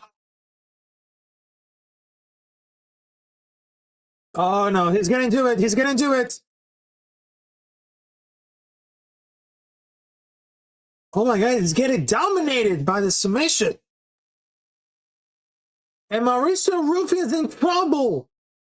Oh my God, Mauricio Rufy is in trouble right now. Get up on there. Get up on there.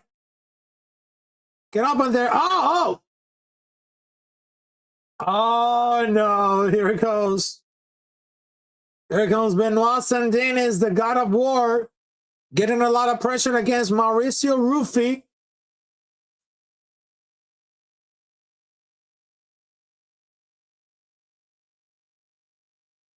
Now, this is going to be like getting a lot of pressure coming up there. Yep. That's just getting real happen.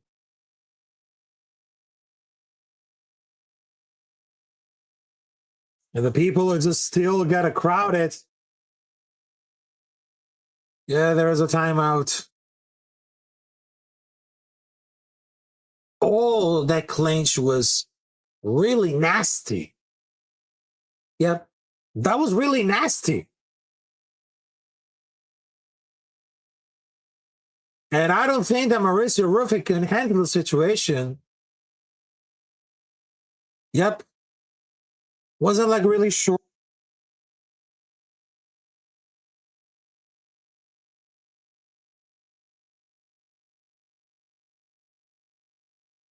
Yep.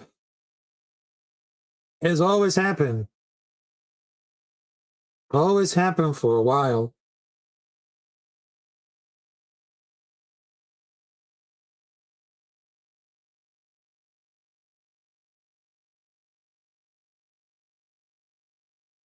Oh, there you go.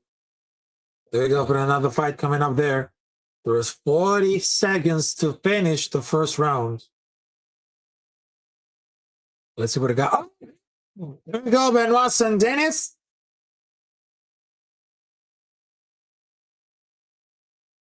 There we go, Benoit Sandines.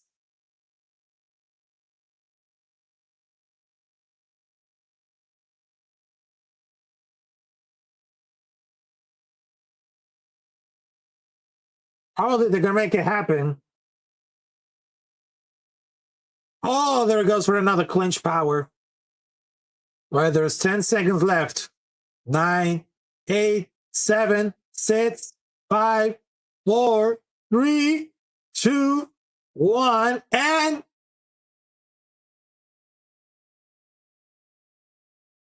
man, that was like a really impressive at all. But you know what? I mean, between for like the power of the Benoit and Danis, I mean, they're just getting it out of control.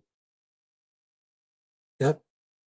Getting out of the control. I mean, it's not that really easy to get involved with the clinch power, but that was like an incredible opening. I mean, it was like a perfect game plan to get out of the round with Rufy's more dangerous of the octagon. And Benoit Sandines was pretty smart. He knows like the footwork and just wanted to take it down. But Benoit Sandines, he took a lot of time for wrestling. He understands he needs a wrestling coach, and he did. He really did right now. He definitely needed.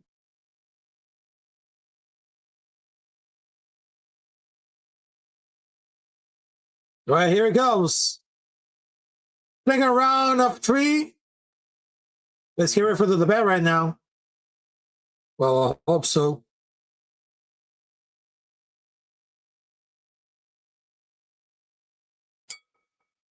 There you go right now. It's getting too late. Here comes Mauricio Rufy.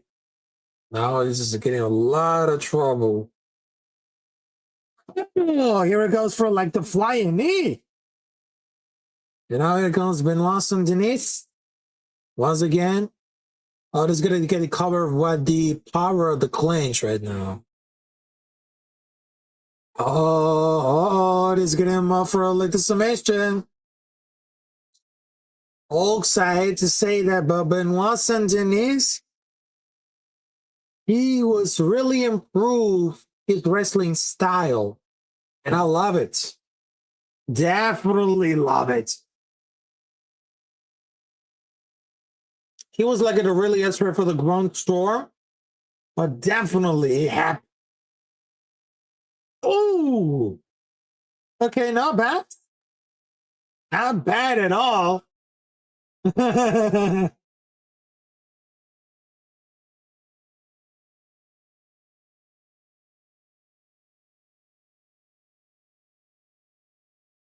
Come on there.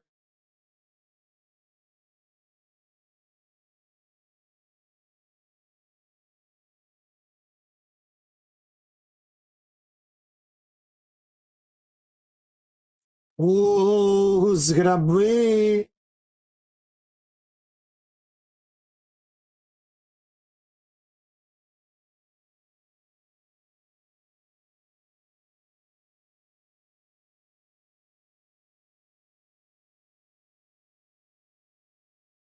Oh, there you go.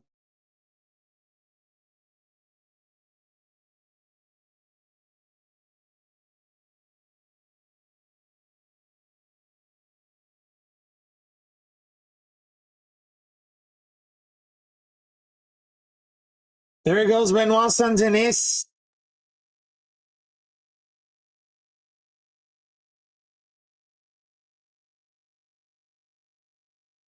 Getting it right.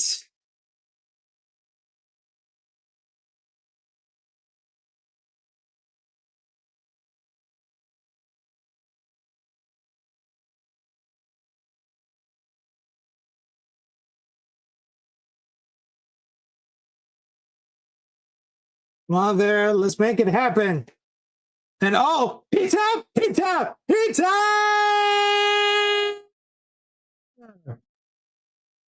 Oh my God, even Nassourdine Imavov was really shocked. Oh my God, that was Benoit Saint Denis really improved his wrestling style, and that's what he called the God of War. Oh my goodness, right now. He just really tap out.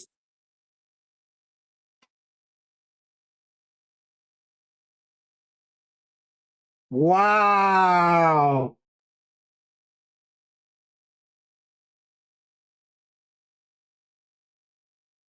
Oh,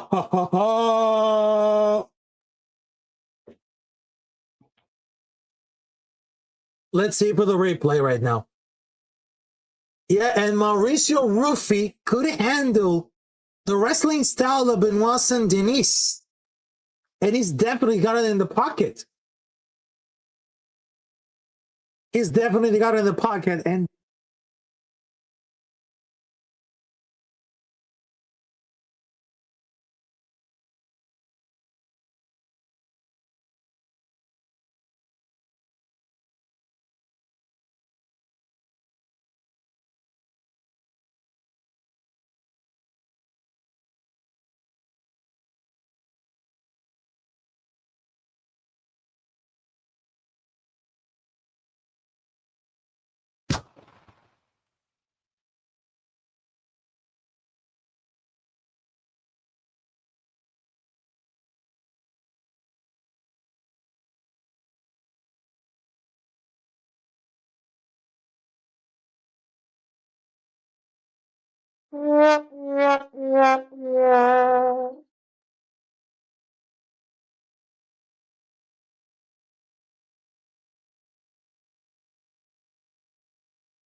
21 wins, 2 loses for the fighting nerd. That was just like, oh no. No, God! No, God, please, no! No! No! It didn't fall. Yeah. That just really happened. Over the ice. Over the ice, ladies and gentlemen. But right now, after the co-main event, that includes a submission by the God of War, Benoit Saint-Denis, which it became the highlight of the co-main event, which is Benoit Saint-Denis. And I just predicted very wrong. I predicted Mauricio Rufy by submission or decision or knockout. But at the end of the day, the real winner was Benoit Saint-Denis, which not only he improved his wrestling style, but he was absolutely dominated on his pocket. And now, after that, we're going to get into the main event, shall we? Nassourdine Imavov versus Caio Borralho. Now let's get through results for the main card. For the featherweight, William Gomez defeated Robert Ushala by decision unanimous. On welterweight, Asil Solar defeat Reese McGee by TKO punches. On lightweight, Mason Jones defeat Balaji Oki by TKO elbows. On light heavyweight, Modestas Uskauskas defeat Paul Gray by knockout elbow. And for the lightweight, Benoit Saint-Denis defeat Mauricio Rufy by submission or rear naked choke. And let's get ready for the main event, which is going to happen in like a few minutes, because in the white style, Bruce Buffer. It's time! It is time for the main event. Nassourdine Imavov versus Caio Borralho. Another France and Brazil matchup coming up there, but this time it's the main event. So stick around because we'll be right back after this musical intervention.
And we're back. That was a long musical intervention, but we are here. We're back for the main event.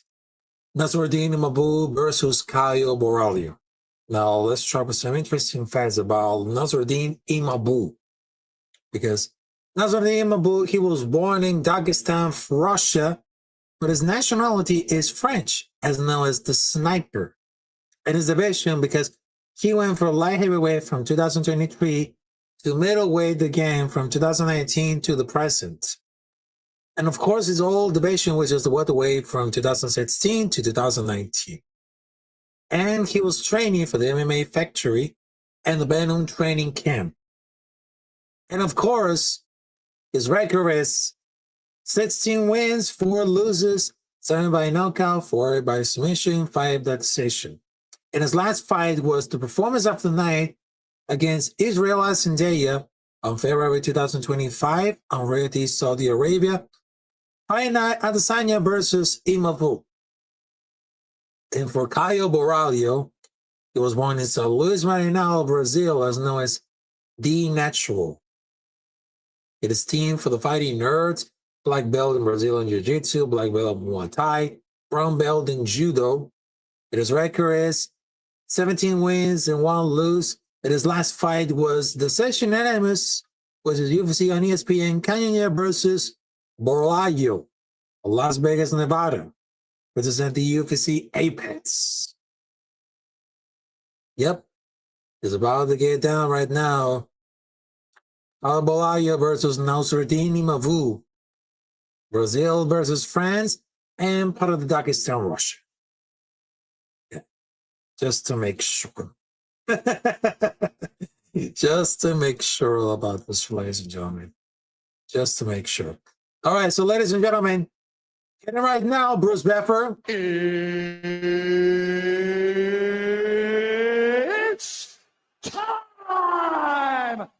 It's time for the main event. Nassourdine Imavov versus Caio Borralho at UFC in Paris.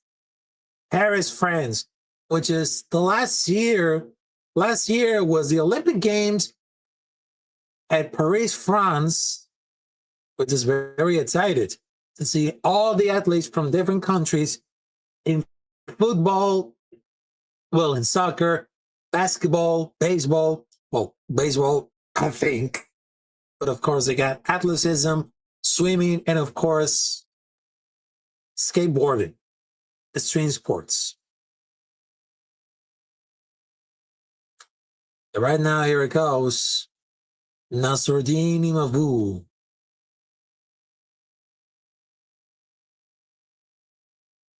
With the music of DJ Snake or maybe Stromae, but he's getting it right now in his pocket. Get it right now in his pocket, and maybe the people will be proud of it.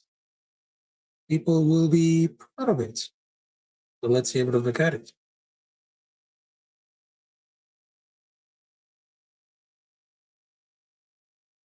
Let's just see if we'll got it right now.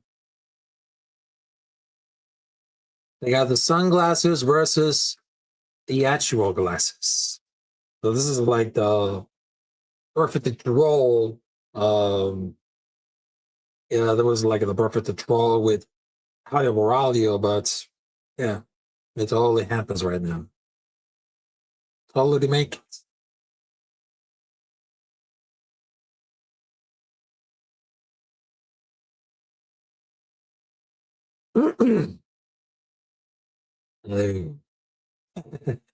We got 4 viewers on YouTube. We got 19 viewers on Nets. I know the next time I had to do something big. And I know that sometimes I can do 3-4 hour stream when it comes to sports. But sometimes on the podcast I can do I don't know, with 30 minutes, 1 hour, all depends for the topics. But there was one Brazilian dude who traveled all the way down from Brazil to Paris to see Caio Borralho against Nassourdine Imavov. This is not gonna be really, really easy at all. Not that really easy that I just wanted to get. Nassourdine Imavov with a 5-unbeaten streak. 7 first round finish, 7 wins by knockout, 4 by submission. And is that the guy from Uncrowned with Ariel Helwani? Because I remember the guy. Because he was the referee, and then he was like the guy who... Now I get it. One of the Ariel Helwani Gunnar guys was there at the UFC Paris. I call out as a Gunnar, but, you know, I don't believe he's a Gunnar or not. And that referee reminds me like a teeny version of Joe Rogan. Probably yes, probably not. But, oh man, what can I tell it about this, folks? What can I tell it? All right, here it goes. The number 2, Nassourdine Imavov versus number 7, Caio Borralho.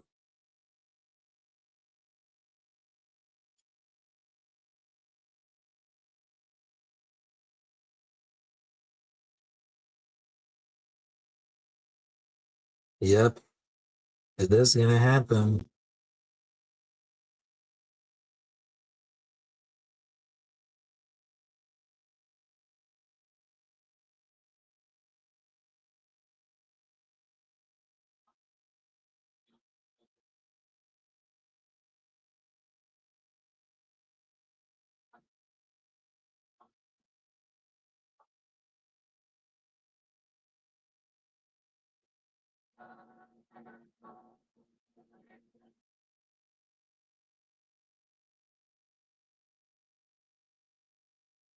Go for it.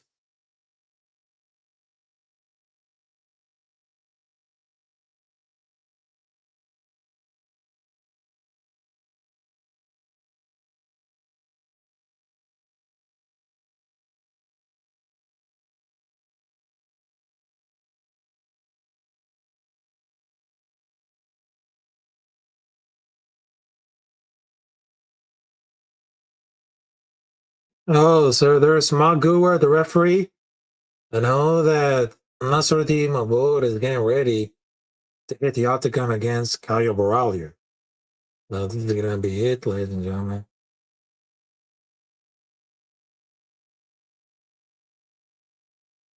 This is be it.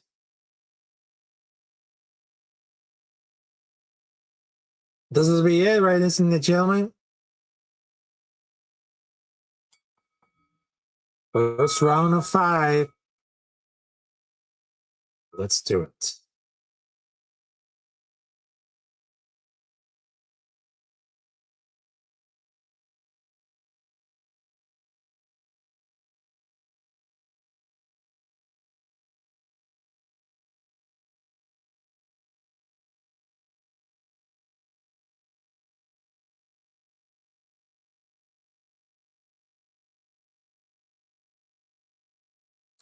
Yeah, I think they have the problem with the sign-on.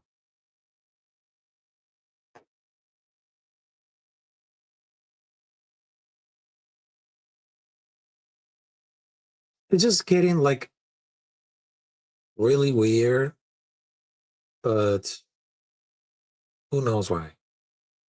Who knows why?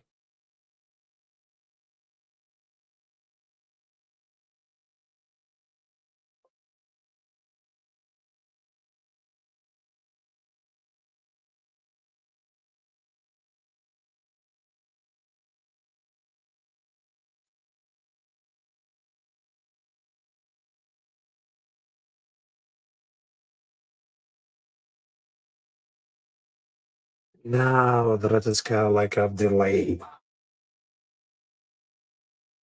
Yeah, that just got delayed, so that's why.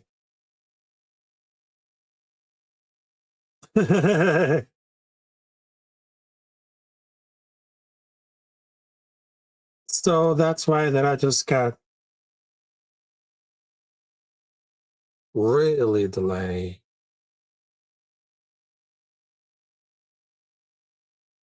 Yeah, I just got really delayed, which is like not that very kind right now. Not that very kind. So let's see what the got right now. Oh,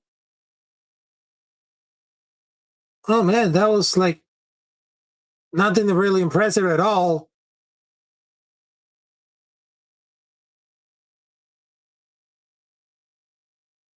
All right, now Borralho is getting focused right now. He's getting into the clinch right now. Come on there. Oh, that doesn't sound really great.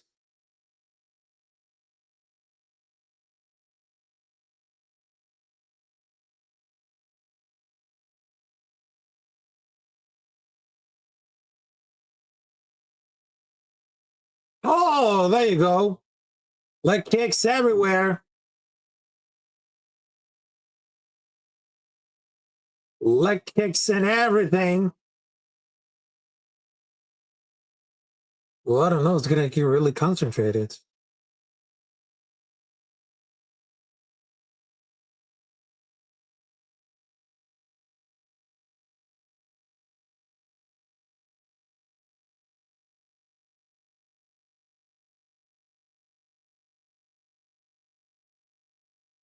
And the people still crowding Nassourdine Imavov, which is wow, amazing.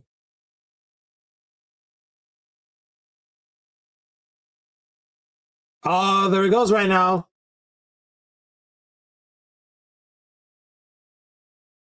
Oh, this had the power for the clinch. Come on there, Borralho. Come on there. Oh.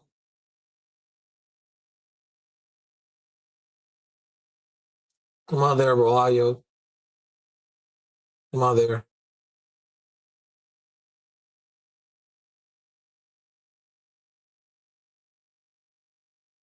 Oh, man. Come on there, Borralho.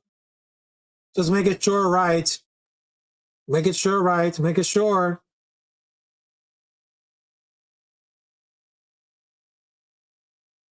Oh.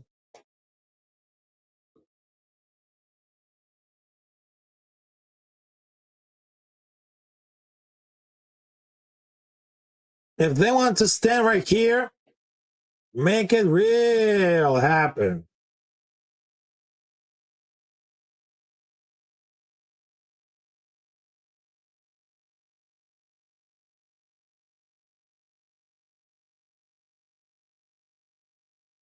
Oh, there you go for Imavov with a leg kick. Yeah, that someone told that Caio is alive at distance control. I don't believe that because I would be surprised if this ends against Imavov. Imavov looks very comfortable at the round number one.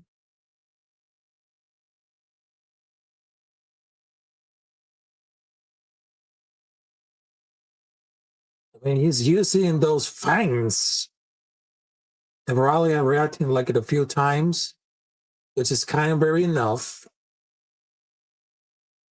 Oh, there you go.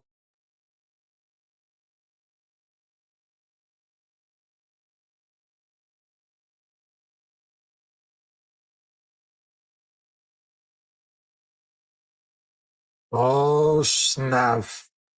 If they wanted to make it sense right now,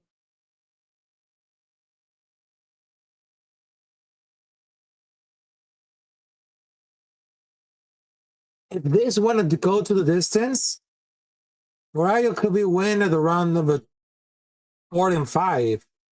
And Imavov could win between 2 and 3.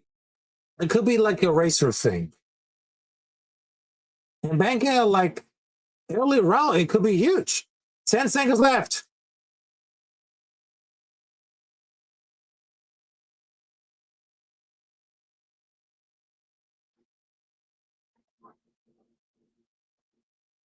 Oh, there you go.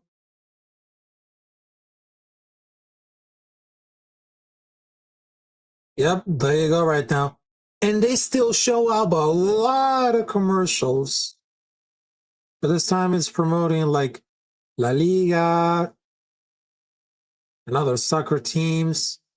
Well, I understand that ESPN got a lot of sports. Well, not for baseball. And I was just like, oh my God. And you gotta check this out because Carlos Prates was caught on camera crying after Benoit Sandin's forced his homie Mauricio Ropi to tap out in front of him. So that's why. Yeah, that's why, because I've been seeing a lot of tears.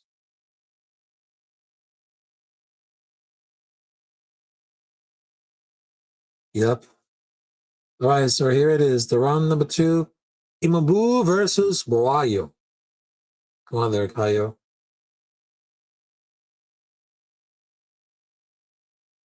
Come on there. Oh, with the leg kick. Yeah, they're not getting ready for it.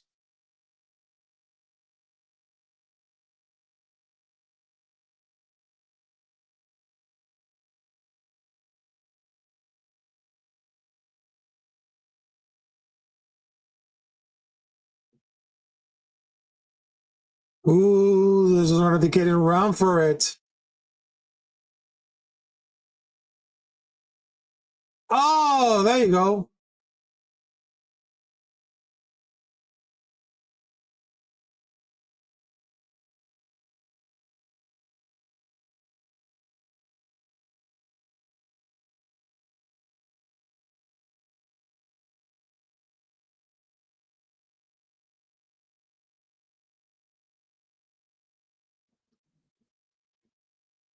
Borralho has 11-14 head body leg strikes, and Imavov got 3 sit 3.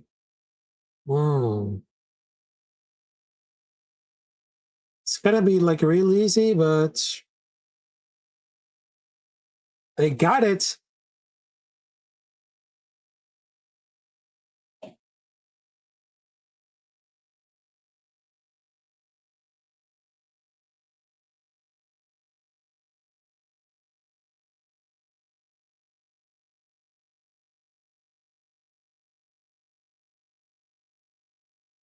If they had like something like a fair play, probably make it.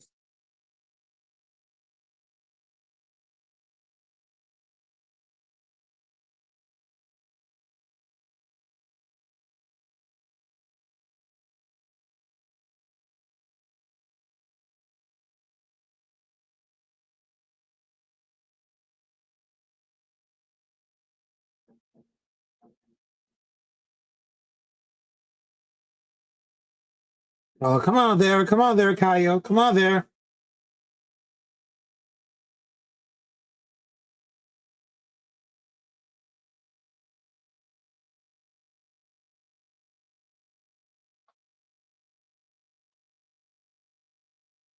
Just get in there, Caio, just get in there.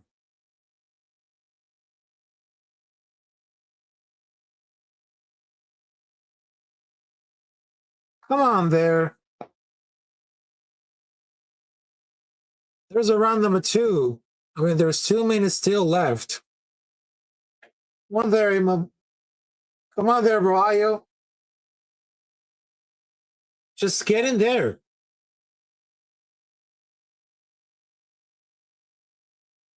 Oh, snap. Oh, there it goes for the leg kick. Come on there. Go for the leg kick.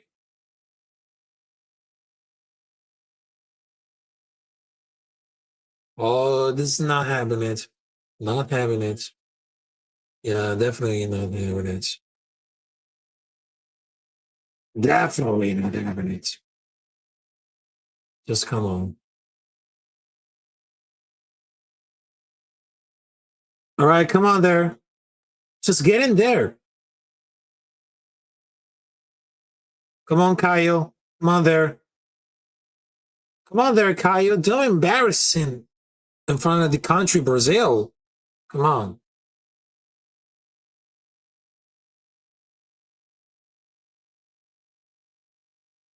Use the, oh man. Use the clinch right now, Kyle. Use the clinch. Come on there. With the hook, jab. Come on there with the hook and jab. Come on, Kyle. Don't be nervous. I know that Mauricio Rufio lost against Nassourdine Dennis, but you got this, Kyle. You got this. You got this.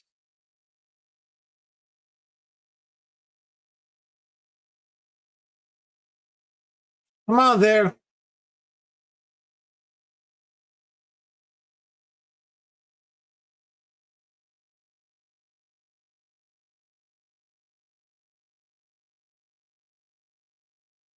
I don't think the Borralho is getting prepared. Because most surprisingly that Imavov hasn't put him out yet. It's not that really impressive, but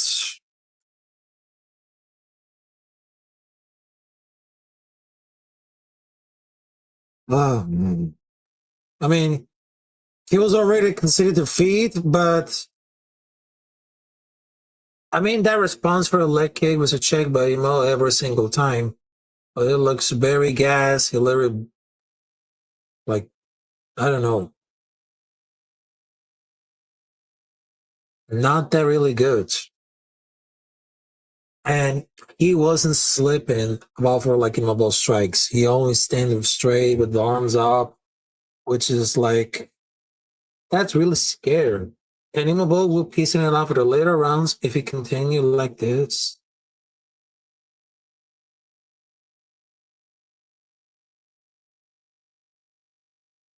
Yeah.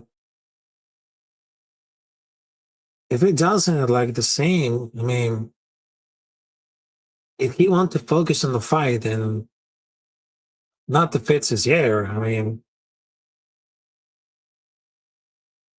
just get in there. I mean, get in there with a better grappling, for God's sake. All right, so there's round number 3.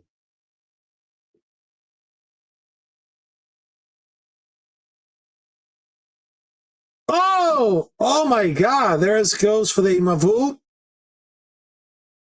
That could be it. Yeah, that could be it, anything. Oh, there it goes, Imavov with the clinch.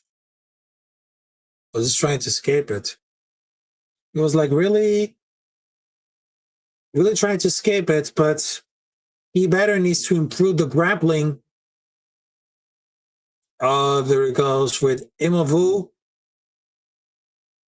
I think he's gonna be like really to eat it. And he's locked it. Very locked it. There is official timeout.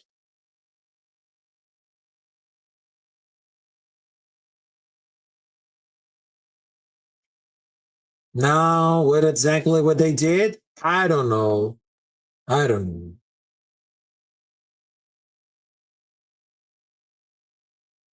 Oh no. Yeah, that leg kick from the crotch, including for the tush push and the eye poke, that should be illegal.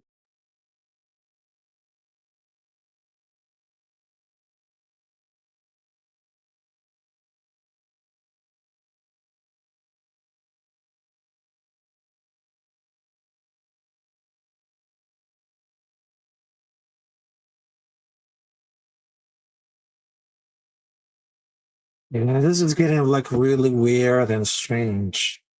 But they had to. They had to allow it.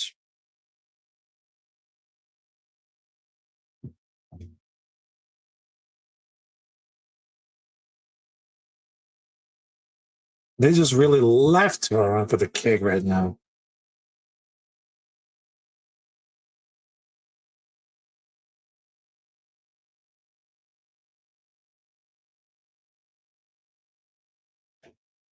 I don't know if I was trying to be like really nuke at all, but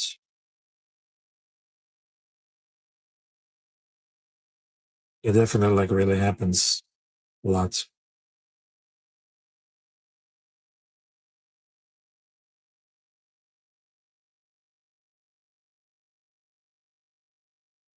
All right, just coming up there right now. Oh.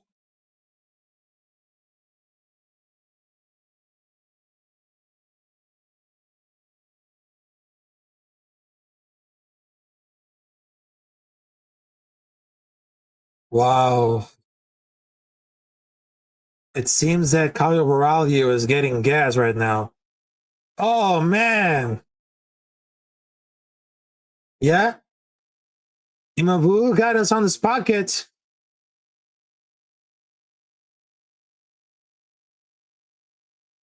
In his own pocket.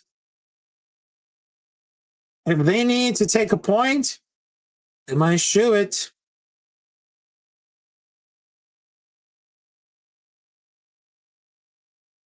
They might shoot it at all.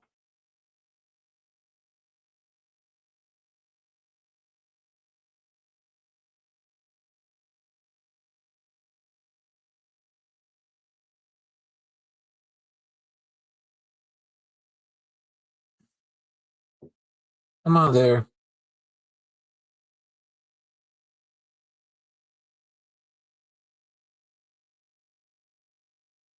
Uh-oh. Come on there. Come on there.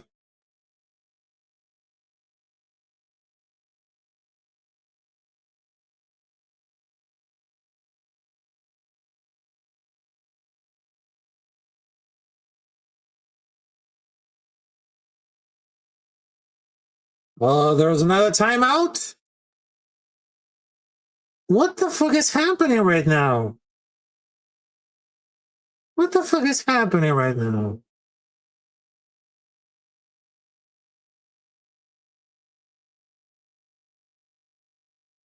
Wait. It was an eye poke. Yeah, it wasn't an eye poke because Imavov was trying to eye poke Borralho, but it doesn't. It doesn't. Oh, there he goes. Ooh, man. Wasn't a head to do all, but yeah.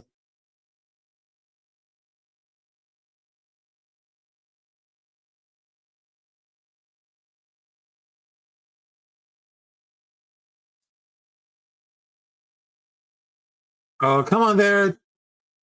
Just get in there. Just get in there right now. Just get in there.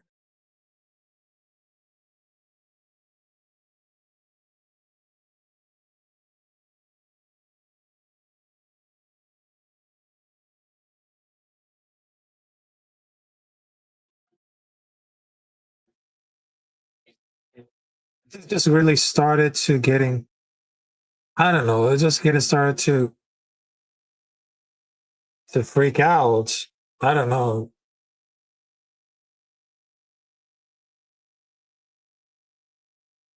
Oh, there he goes.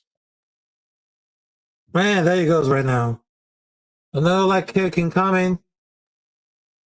Imavov got a lot of significant strikes than, well, Borralho. But Borralho has 21, 11, 20. Yeah, sometimes it's not that really good that I have to go for that. But definitely.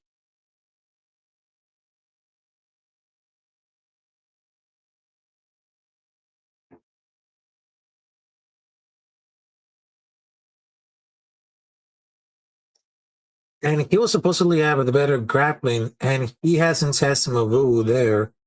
And seriously, I mean, Caio Borralho is out of sync, is out of power, which is like, man,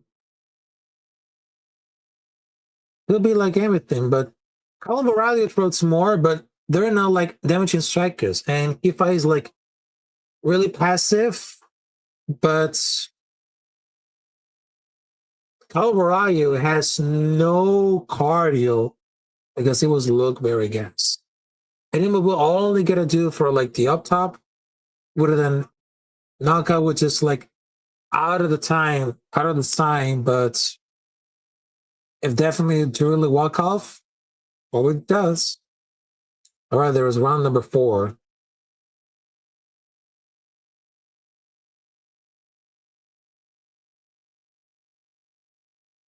There he goes for Imavov.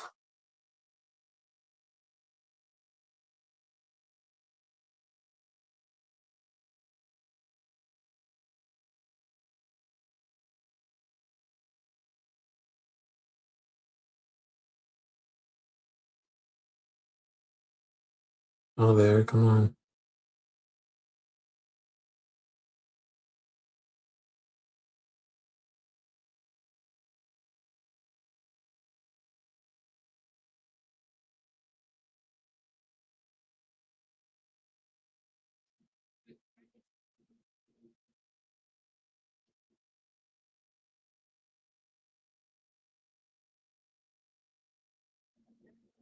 Yeah, they have like a lot of momentum. Definitely goes. Mother.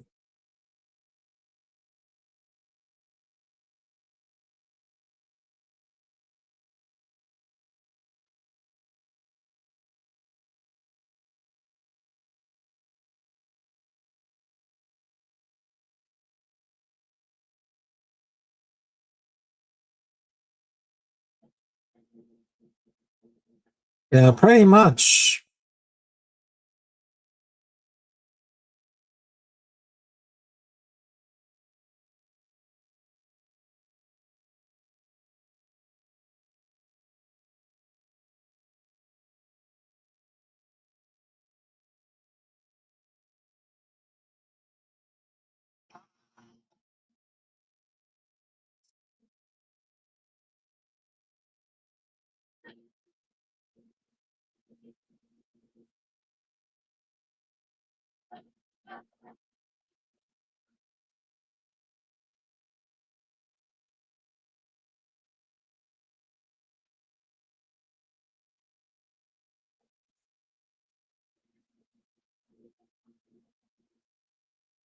Come on there.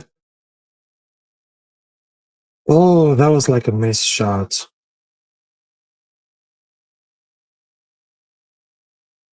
It was a missed shot by anyone.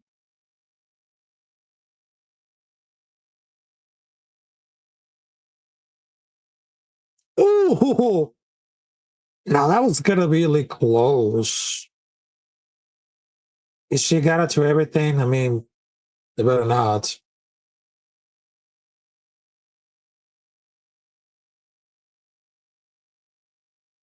Yeah, definitely they better not.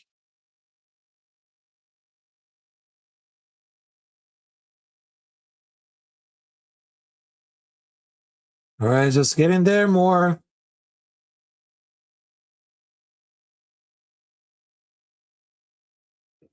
Oh, no, no, no, no, no, no, no. No.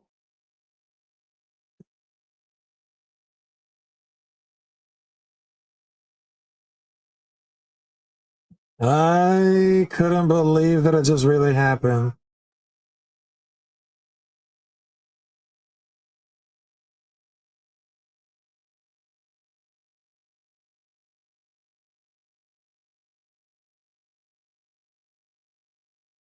Come on there, just get in there.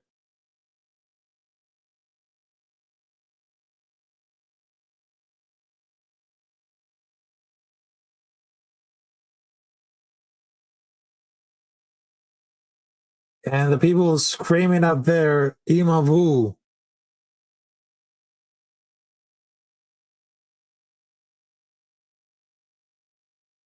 Come on there. There's 30 seconds left. I thought that Caio Borralho could have made this easy, but you know, it's not that really happened. And Imavov leads by 3 rounds after 4. I mean, the third could even like only the timeout do it for the blow by Caio Borralho.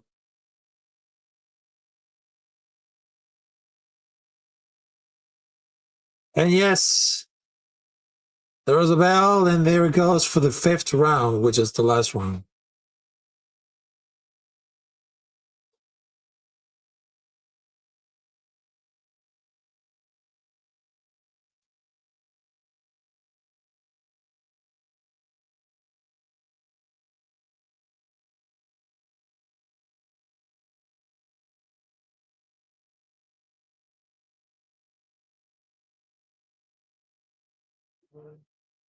Oh, she was about to do.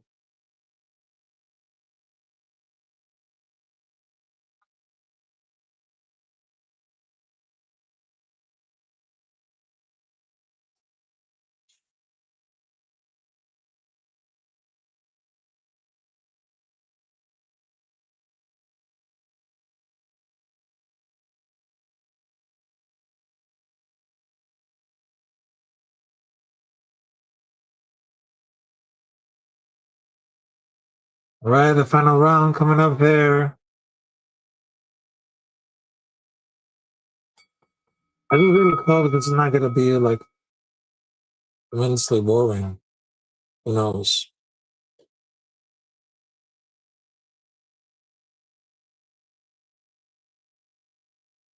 Caio Borralho looks very gas. Totally gassed at all. Yeah, this is one to like the sitting back. There he goes. And once again, Borralho. Oh, snap.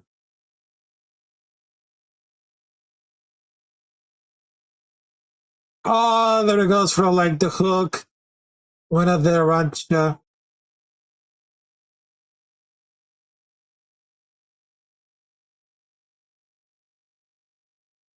He might be like a bouncing back to retake all of the momentum against the wall. So Caio Borralho is not that really successful against Nassourdine Imavov, which is like definitely out of control. That's type of Douglas and Memo to say Rafucho versus Todits will be insane. We're talking about Todits. We're talking about Todits of Douglas. I don't know what that means. But if that guy named like Todits is like, I don't know, a troll, a hater, definitely I'm gonna train it up. Yeah, definitely I'm gonna train it up for like the next fight. Yeah, definitely. If I'm gonna train, I mean, that could happen. That could happen. All right, so let's go, Caio. Come on, Caio. Don't let the French poking on ya.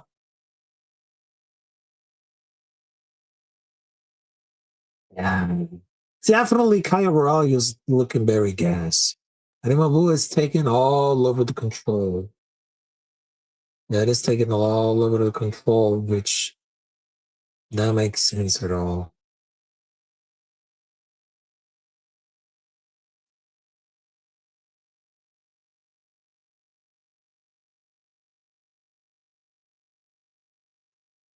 Oh my God.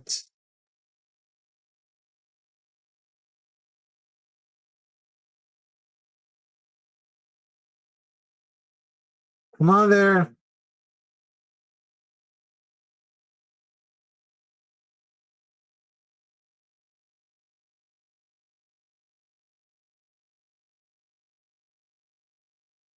Ooh.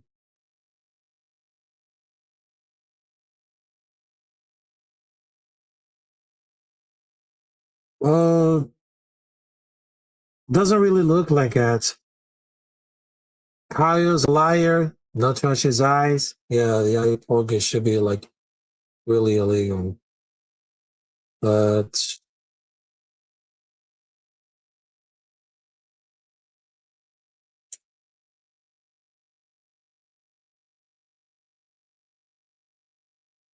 I mean, 5 assaults with no duration. I mean, with no different punches. I mean,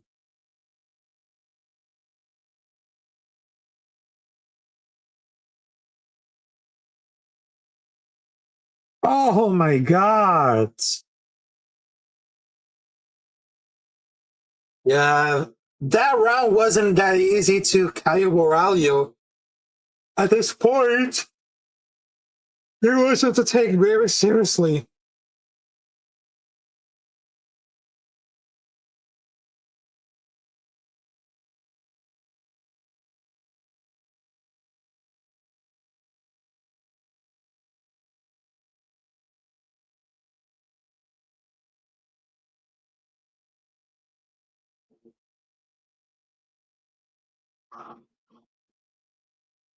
Oh man. And he was getting more strikes.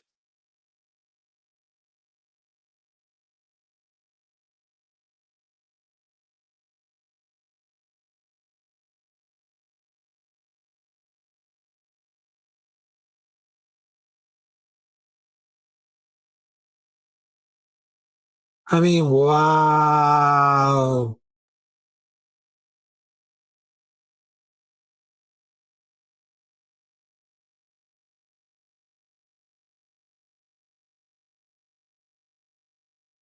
Yeah, Imavov got a lot of strikes in Caio Borralho. So that's why. Only his nose like this one. Yeah, because I know that I just got like something's better with the nose. But oh yeah.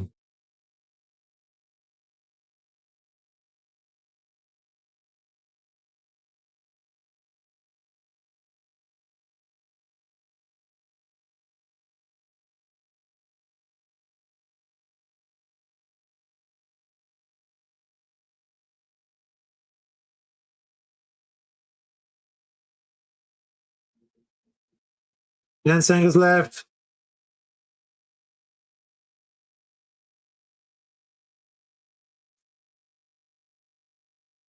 Yeah, Caio Borralho who looks very gas. When they're shaking the hands and they're just like, well,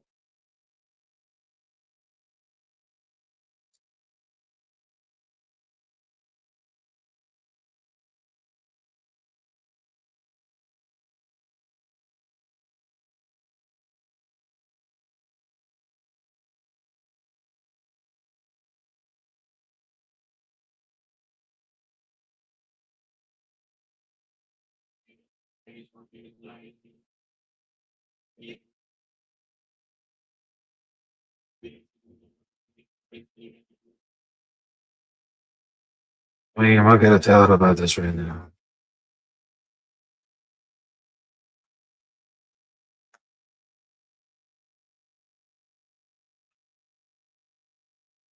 I mean, what could I tell her about this right now?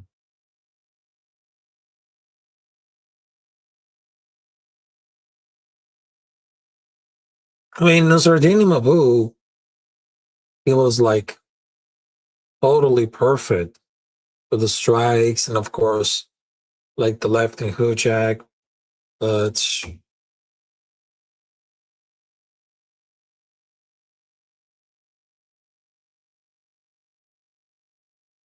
right now, we just see it all. We just see it all for like a lot of good reasons, but we see like bad reasons. Now I understand that why Nasruddin Mabu could take like really easy against Borralho. And I think the fighting nerds is like heading like from the hype to the bad times. And I think that they'll recover sometime. They'll recover. All right, so let's take them off for the decision.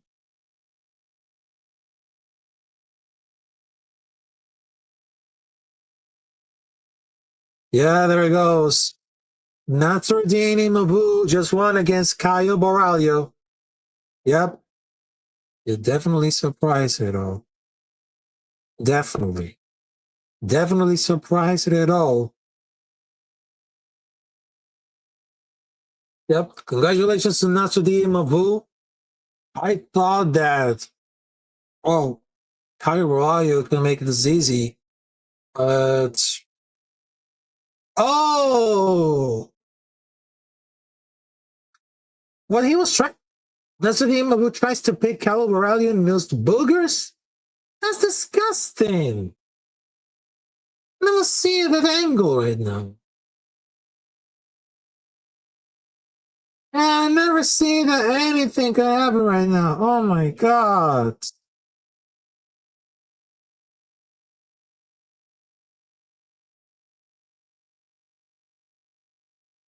I mean, what in the actual fuck is this?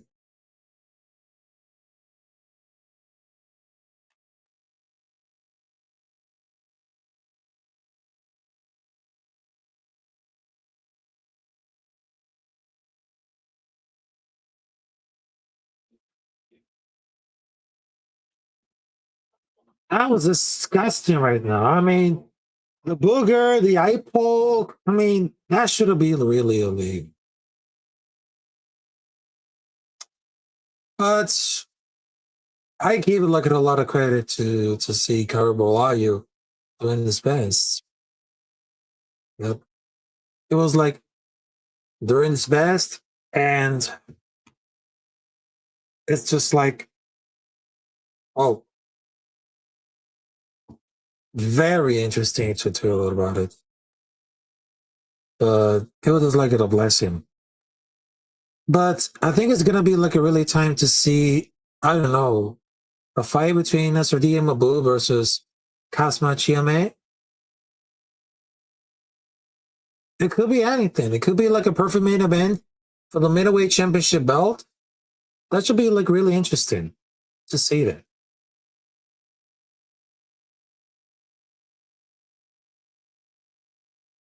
I mean, he just got it all.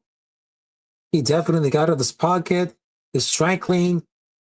I mean, he got a lot of the skill. And I just wanted to put like my opinion about Imavov versus Caio Borralho. And Imavov, it was just like actually dominated. Not only from Nassourdine Imavov, it's just absolutely dominate Mauricio Rufy. But I mean, it just take a lot of things out of the swing. Because they're gonna have a lot of nightmare to see what they got. I mean, that was like an easy decision for Imavov, but I just wanted to see that it firmly established himself as the #1 contender, which is definitely is gonna happen. Look at a few months. And I'm really excited to see Imavov because he didn't get the finish to put an exclamation on the beautiful masterclass. I mean, he was very, very good, engaged control, takedown defense, boxing. I mean, those hands, I mean, he threw all the lining, but they really scored by round. I mean, it's gonna be like a really dominate, but he's definitely a machine. Definitely a machine, but yep. He definitely loves it about it. All right, so I just wanted to tell you that I just wanted to put it in for the rankings right now because I know that's something that's pretty actually happening right now. All right, so I just wanted to check them out for like for like the rankings. All right, so right now there is the light heavyweight because the current champion is Magomed Ankalaev. The #1 is Ellis Pereira. The #2 is Jerry Prochazka. #3, Carlos Ulberg. #4, Khalil Roundtree Jr. #5, Jan Blachowicz. #6, Jamal Hill. #7, Alexandre Rocky. #8, Dominic Reyes. #9, Volkan Ozdemir. #10, Bogdan Guskov. #11, Asma Mukranov. #12, Johnny Walker. #13, Nikita Krylov. #14, Alonso Manifield. And #15, Sean Minyon. And for the middleweight, there's the rankings. The current champion is Khamzat Chimaev. The #1 is Dricus du Plessis. #2, Nassourdine Imavov. #3, Sean Strickland. #4, Renato Radier. #5, Israel Sandeya. Number 6, Anthony Hernandez. Number 7, Caio Borralho. Number 8, Robert Whittaker. Number 9, Brendan Allen. Number 10, Michael Benham Page. Number 11, Jerry Cannonier. Number 12, Roman Dolidze. Number 13, Paulo Costa. Number 14, Martin Vittori.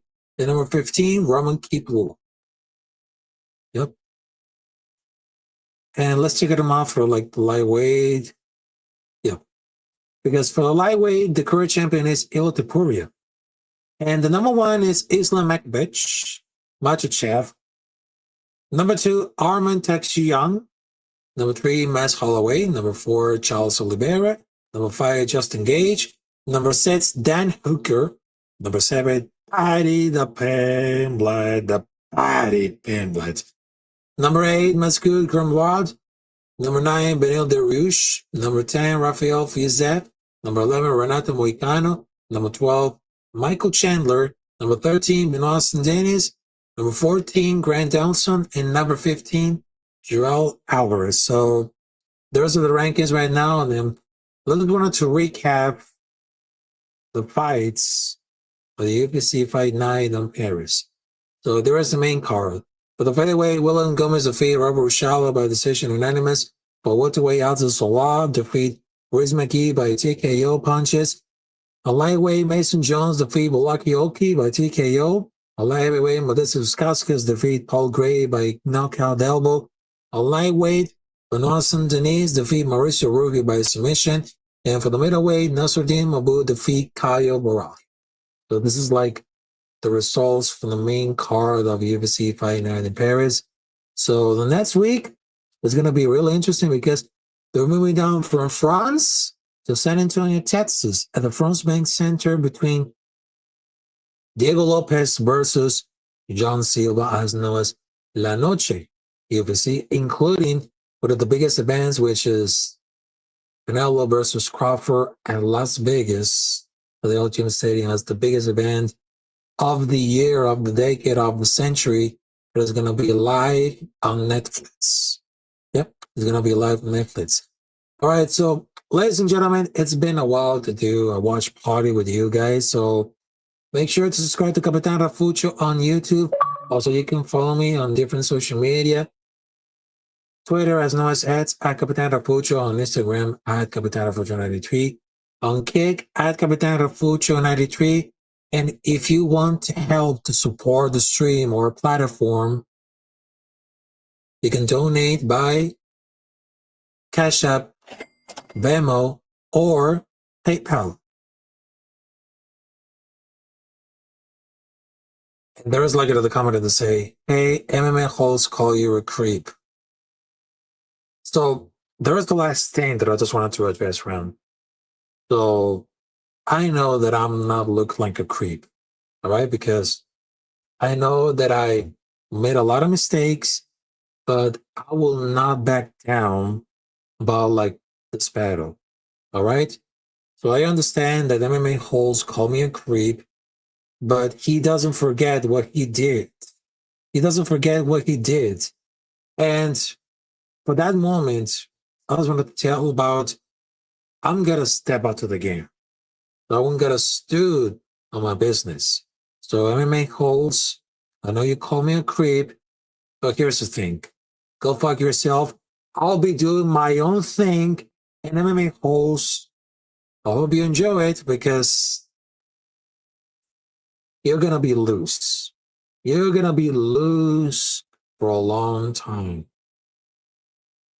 And the fact is that you can call me a creep, you're still one of those biggest assholes on the planet. Yep, one of the biggest assholes on the planet. Sorry about that. All right, so we're going to get out of here. Thank you very much. On this another live in combat sports on Capitan Rafucho, UFC Paris, Nassourdine Imavov versus Caio Borralho. So thank you very much, and I hope you see you there next time at the next event. Well, tomorrow I had to do with the play-by-play in Spanish or live commentary of Las Vegas Raiders versus New England Patriots. So it's going to be a perfect movie. So I hope you see you there on Sunday, 1 p.m. Eastern Time.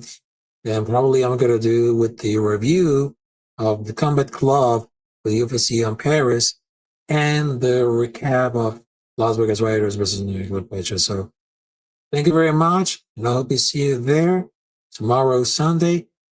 Have a great Saturday, ladies and gentlemen, and get them at a finger to all the haters and trolls who pretend to attack me. So fuck your haters, fuck your trolls, go fuck yourself. I'll be living my life. I'll be living my life very good, very healthy, and I wouldn't change it at all. So thank you, very God, and salute to you, and have a great afternoon, have a great day.